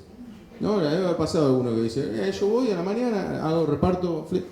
¿Qué es lo que va a pasar? Si estamos todos en la calle, con la indemnización, porque no la va a poder sacar, la indemnización que se arrastra, ¿no? Va a sacar la indemnización para adelante.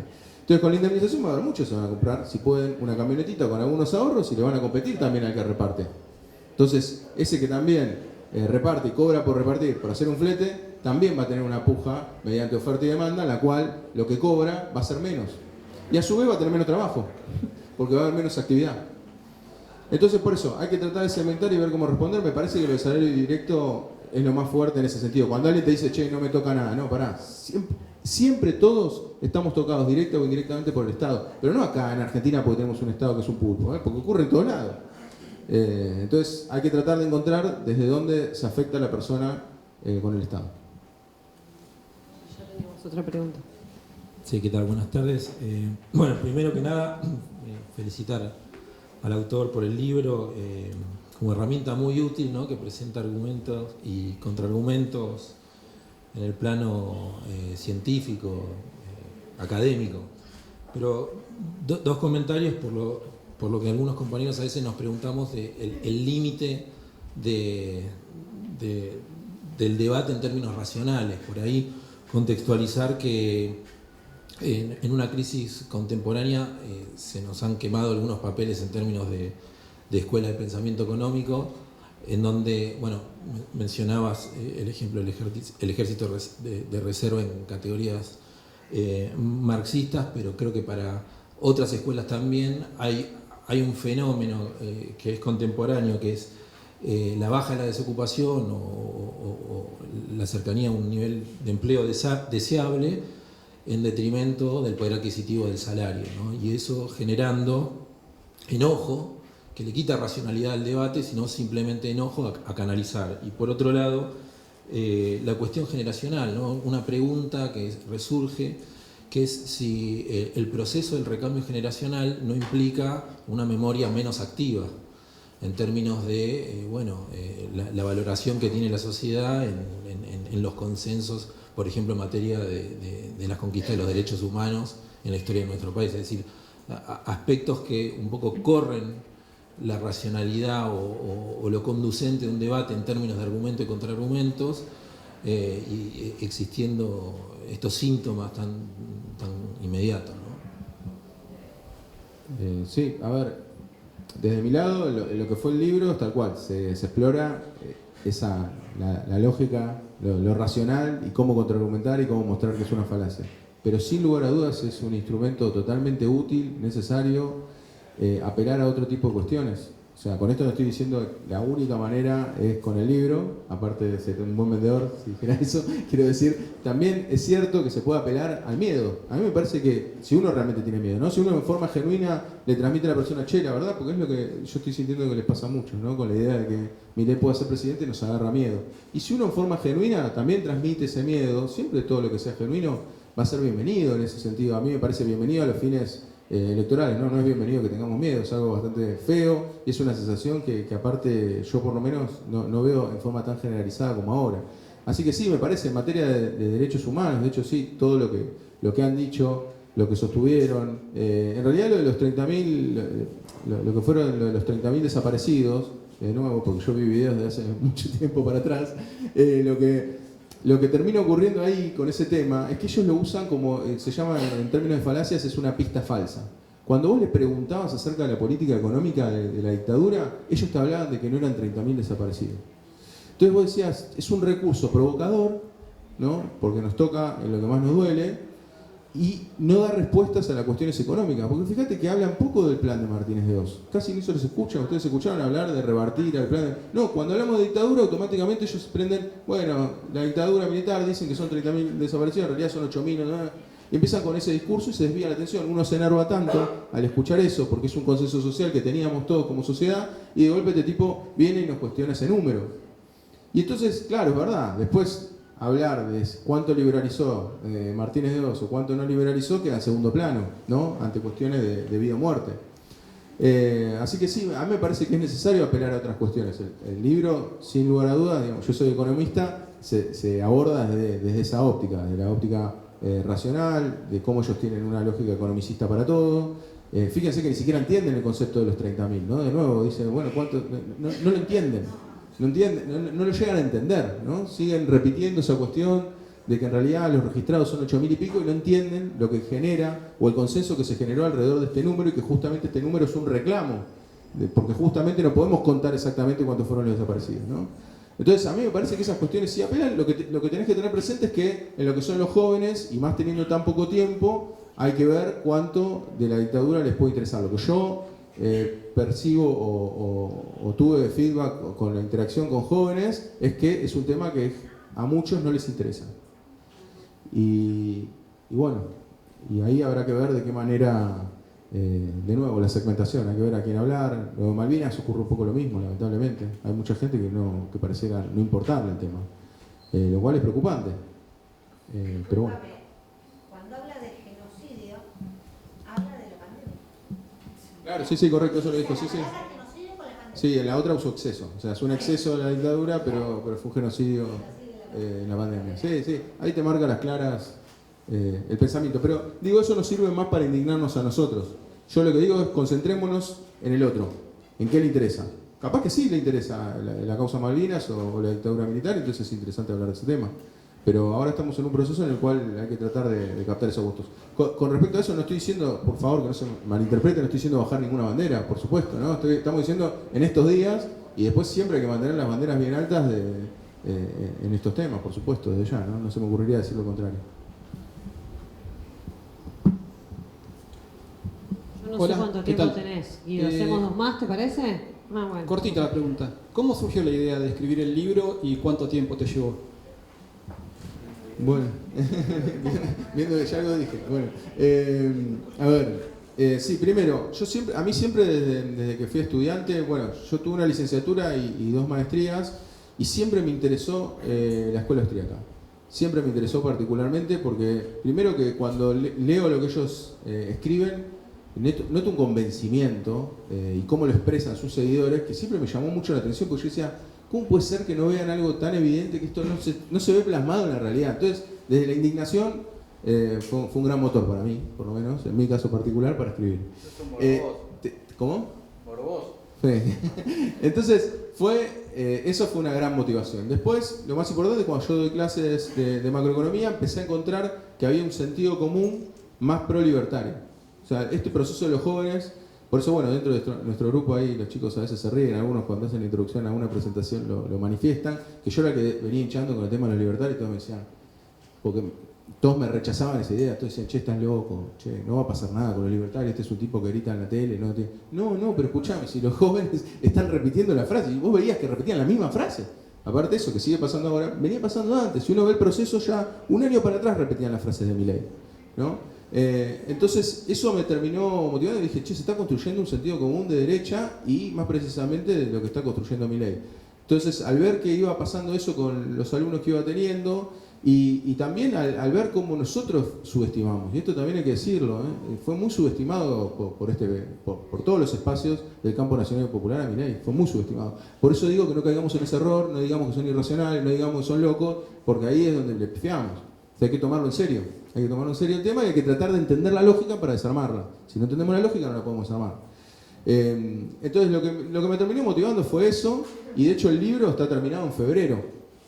Después estuvimos con las editoriales hasta que en mayo se terminó publicando, y los videos, que los pueden ver ahí porque son públicos, están desde marzo. O sea que nosotros, incluso si hubiese salido Milei, quizás hubiese sido un libro más del montón, y bueno, y lamentablemente le fue bien a Milei en las elecciones, y bueno, y tuvo más suceso el tema del libro. ¿Dónde podemos ver los videos?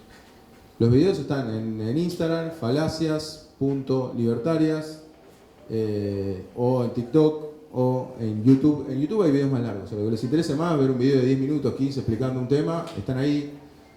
Tema, por ejemplo, Argentina de comienzo de siglo. Digo, pues son muchas variables. Esta cuestión que ahora nos dicen que el modelo es Argentina de comienzo de siglo. Bueno, está bueno que lo vean ahí. ¿Qué pasaba en Argentina de comienzo de siglo? También ahí tenemos una investigación que no creo que ningún libro lo dice, que es producto de nuestro libro, que es que, por ejemplo, los aranceles a la importación en Argentina de comienzo de siglo eran más altos de los que tenemos ahora. O sea, que todo este modelo que ellos hablan de modelo liberal, en realidad en importaciones éramos más proteccionistas que ahora. Así que bueno, en definitiva hablamos también un poco de Argentina de comienzo de siglo, no me quiero extender más, pero no sé si te respondí. Esa fue la motivación principal, y en realidad porque veía que se iba construyendo ese sentido común, y yo decía, acá vamos a chocarnos todos contra una pared, que es lo que nos propone Milei, ¿no? Es tan dogmático que, no, yo siempre digo eso, e incluso también lo digo también un poco en forma provocadora, vamos a decirlo así, que es cualquier economista, hasta Melconian, vamos a decirlo así, por nombrar a un economista de derecho, cuando ve una pared, frena. El problema de Milei es que está tan convencido de lo que dice, y yo estoy completamente convencido de eso, ¿no? Por eso me cuesta decirle mentiroso, ¿no? Pienso que es un dogmático total, ve una pared y se la lleva puesta, no frena. En cambio, hay economistas de derecha, con los cuales yo no comparto absolutamente nada, como Melconian, que estoy seguro que va a frenar. Entonces eso es lo que más me preocupa de Milei, por eso me centré en él, y por ejemplo no me centré en lo que dice Melconian o demás.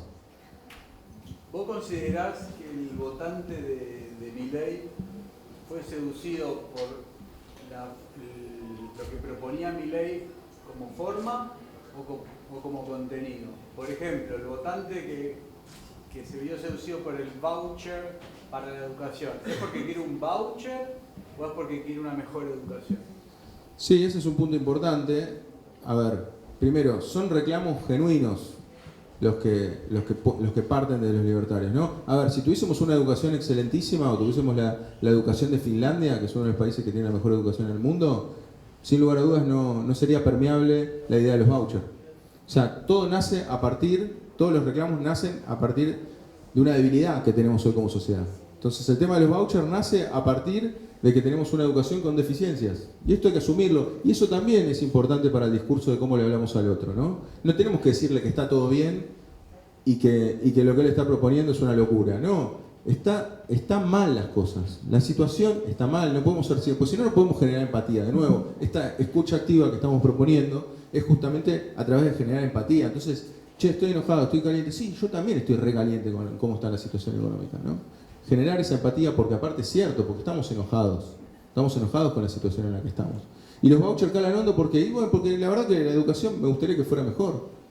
Entonces, lo de los vouchers está en el libro, pero contándolo mal y pronto, ellos lo que dicen, bueno, financiar la demanda en vez de la oferta, o sea, en vez de solucionar la cuestión de las escuelas o de la educación en general, lo que están planteando es, bueno, vos tenés la libertad de elegir. Entonces, de nuevo, se presenta como algo deseable. ¿A quién no le gustaría tener algo y poder ir y elegir abiertamente, ¿no? Pero supongamos que los establecimientos educativos les pongamos en un ranking que salen publicados en el diario. ¿Dónde vamos a querer ir todos primero? Bueno, el número 1.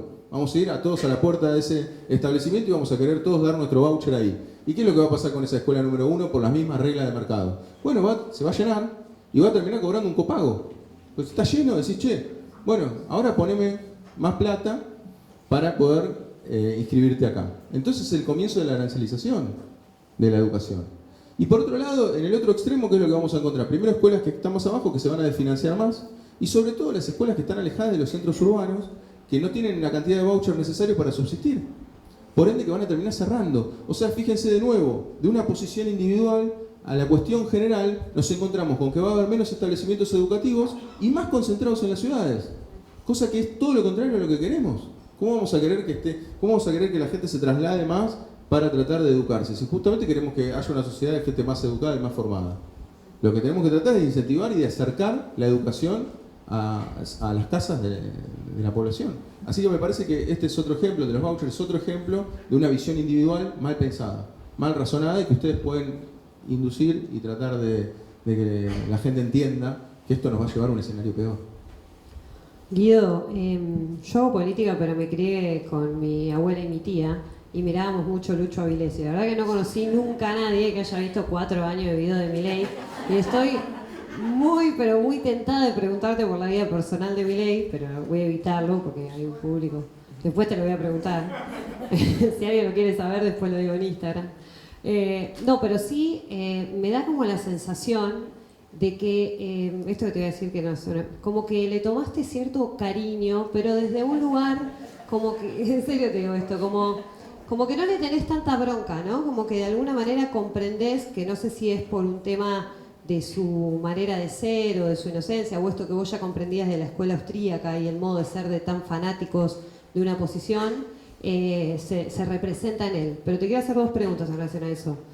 La primera es si esto que nosotros vemos y que creo que se tomó de manera un poco más seria en el último tiempo en relación a los problemas de salud mental que potencialmente tendría Milei, al que incluso hace referencia Sergio Massa, si realmente después de ver estos 4 años de material, vos notás que realmente hay alguna tendencia patológica, algún problema que tal vez no está diagnosticado, o sí y no lo sabemos. Porque me parece un tema bastante importante y un tema en el que, si bien digo, me parece que es hábil lo que vos decís o válido no argumentar, es decir, el tipo es un loco, me parece que sí hay algo que pudimos poner sobre la mesa en este último tiempo que tiene que ver con la salud mental y cómo tantos trastornos no reconocidos. Digo, hay mucha gente que desde ese lugar comienza una conversación, tal vez desde un lugar más enojado pero más progresista, si se quiere, ¿no? Y la segunda que te quiero preguntar es que si con todas estas falacias libertarias que hemos aprendido hoy y leído, logramos convencer a los que nos faltan, porque todavía nos faltan algunos para poder ganar la elección, y esto lo venimos diciendo a todos y todas, no ganamos la elección, no estamos ganando la elección, la estamos perdiendo, y eso implica la necesidad de ir a buscar el voto que nos falta, y en eso no es en pos de bajonear a la gente, ni a todos y todas los que vinieron acá, y agradecerles a todos y a todas, sino en pos de concientizarnos de que nos falta un poco más, de que tenemos 3 o 4 días y que hay que salir a lucharla y a convencer, a hacer el listado de los 10 amigos más antis que tenemos y los que no soportamos en los cumpleaños y con los que nos peleamos en la Navidad, pero hay que ir a buscarlos, hay que ir a verlos, hay que llamarlos, que sea sospechoso el llamado, porque hace mucho que no los llamamos porque no los aguantamos tanto, pero bueno, no importa, digo, porque está la patria en riesgo. Pero si todo esto nos sale y nos sale bien y el domingo Sergio Massa gana la elección, ¿cuánto crees que este personaje, cuánto crees que Javier Milei va a subsistir a futuro, ¿no? ¿Cuánto de este Milei es un posible de Narváez con Alica Alicate o cuánto es tal vez otros personajes que se quedaron en la política y que todavía nos hacen sufrir de alguna manera? Bueno, no, con respecto a la primera pregunta, no le tomé cariño para nada. Lo que termina ocurriendo a mí por lo menos lo que me parece es que en el marco del libro Falacia Libertaria, justamente la falacia que de hecho no leí el otro libro que se escribió sobre Milei, porque El Loco se llama, que justamente me parece que explora las cuestiones personales de él. Me parece que, de nuevo, porque si no podríamos entrar en un debate, a que a nosotros nos han acusado de tener dirigentes que supuestamente tenían problemas mentales y demás. Me parece que eso hay que dejárselo a los profesionales. Yo no podría decir de que el tipo, sin lugar a dudas, a ver, su inestabilidad emocional me parece que no es una condición para que sea presidente de la nación. Pero en el marco del libro que estamos discutiendo ideas, si yo apelo a eso es una falacia ad hominem. Entonces yo no puedo hacer un libro que hable de falacias y cometer una falacia con él. Así que por eso es que yo no hago ataques personales. De hecho está mencionado en el libro a raíz de que él pone las ideas sobre la mesa. Pero en realidad hay otras ideas que ni siquiera en las cuales ni siquiera está mencionado y está hablado así en términos generales. Sin lugar a dudas, a mí ese también me parece un argumento válido, obviamente, para hablar con las personas, decir, che, es una persona que está preparada emocionalmente para dirigir los destinos del país. Es una pregunta totalmente válida. Ahora, en la compulsa discursiva, la verdad que si él lo dice gritando, lo dice bajito, yo tengo que discutir las ideas que él plantea, independientemente de cómo las diga y de quién las diga. Incluso él puede estar equivocado en toda su vida, de hecho, no sé, lo pueden rebotar ahí en la pasantía del Banco Central, pueden, no sé, hacer todo eso que pasó. Google pero que es Claro, ¿qué es el GD? Bueno, por eso. Con Milei en el Banco Central. Por eso, a ver, y si realmente yo pienso que son cosas que funcionan bien electoralmente, pero que por lo menos en los discursivos, si al tipo lo rechazaban del Banco Central, la verdad que a mí me parece secundario. Pero bueno, eso con respecto a lo que es... no, y realmente, si uno viene siguiendo hace mucho tiempo, él siempre tuvo estas reacciones, ¿no? Yo así, de haber visto, ya que me decís lo de los videos, nunca lo vi tan irritado como en esta entrevista de Trebuch. Eso sí, nunca vi una entrevista así que se lo notara como muy desorbitado, exacto. Pero bueno, insisto, yo no, ahí habría que preguntarle a un médico a ver lo que nosotros podemos decir es de economía y cuál es qué es lo que él propone. ¿Y la segunda pregunta? Que si va a subsistir. Ah, sí va a subsistir. A ver, a mí me parece que él perdió, bueno, esto queda grabado, así que supongo que lo vamos a poder ver después a ver qué pasó. A mí me parece que él perdió una gran posibilidad de ser un referente libertario. De hecho, la nota que vamos a sacar en página 12 este domingo habla respecto de eso. Para mí él, al desdecirse y salirse un poco de la lógica libertaria en pos de las elecciones, o en pos de tratar de encontrar el electorado de centro, lo que hizo fue desdecirse en muchas de las premisas libertarias. Para mí eso, de cara a futuro, lo aleja un poco como referente opositor, porque no murió, como dice él, con las botas puestas, pues dijo que él iba a llegar hasta las últimas consecuencias. A mí me parece que él, al cambiar su discurso, lo hizo más débil. Hay que ver si él termina siendo el referente de la oposición después de las elecciones, si gana Massa. Pero realmente estoy más preocupado por ser presidente el domingo, que concuerdo con vos de que hoy las posibilidades están del lado de él, así que yo pienso que sencillamente por la suma matemática de los votos de Milei más Burrich ya es suficiente como para alarmarse, porque obtendrían una mayoría. Así que, si bien entendemos que no hay un traslado 100%, bueno, hay discusión acerca de cuál es ese traslado de votos, y me parece que hay que estar muy activos estos días. Bueno, nosotros nos vamos a Salta mañana a presentar el libro a Salta, estuvimos en Tucumán, en Jujuy, estamos haciendo todo un recorrido en San Luis, en Córdoba, hicimos todo un recorrido por el país para tratar de también concientizar de esta situación, y con esto, importante, estamos diciendo que se está perdiendo hoy, no que se va a perder el domingo, ¿no? Pero yo creo que hoy, si hoy son las elecciones, se está perdiendo por poco, eso es lo que marcan las encuestas, la mayoría de las encuestas, pero me parece que es totalmente reversible. Vamos cerrando, ¿no? Por sí o por no, les pregunto. Sí, ganamos el domingo, sí, vamos a ganar el domingo. Lo robé, es un meme que anda por ahí, pero es una lástima que no sea mujer Milei, pues ya contaríamos con el diagnóstico de Nelson Castro respecto de su estado de salud mental. Gracias, agradezco el cierre, Lucía, gracias de nuevo, Guido, y a los compañeros, las compañeras de Fundus. Espero que hayan aprovechado el intercambio y la presencia del autor del libro. Espero que lean el libro y lo usen para debatir y discutir, y usémoslo para dar la discusión racional, pero arremetamos estos días con racionalidad y sin racionalidad a buscar los votos, porque hay que ganar el domingo y hay que llenar las urnas de votos en la provincia de Buenos Aires, porque si no, no ganamos. Así que mi parte, simplemente eso, convocar a seguir militando de acá al jueves.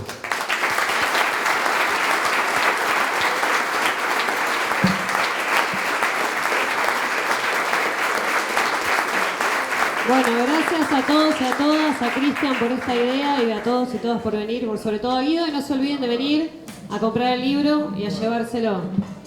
Desde ya, si hay alguien que no le alcanza para comprar el libro, nos avisa, se lo mandamos por PDF, obviamente somos todos compañeros.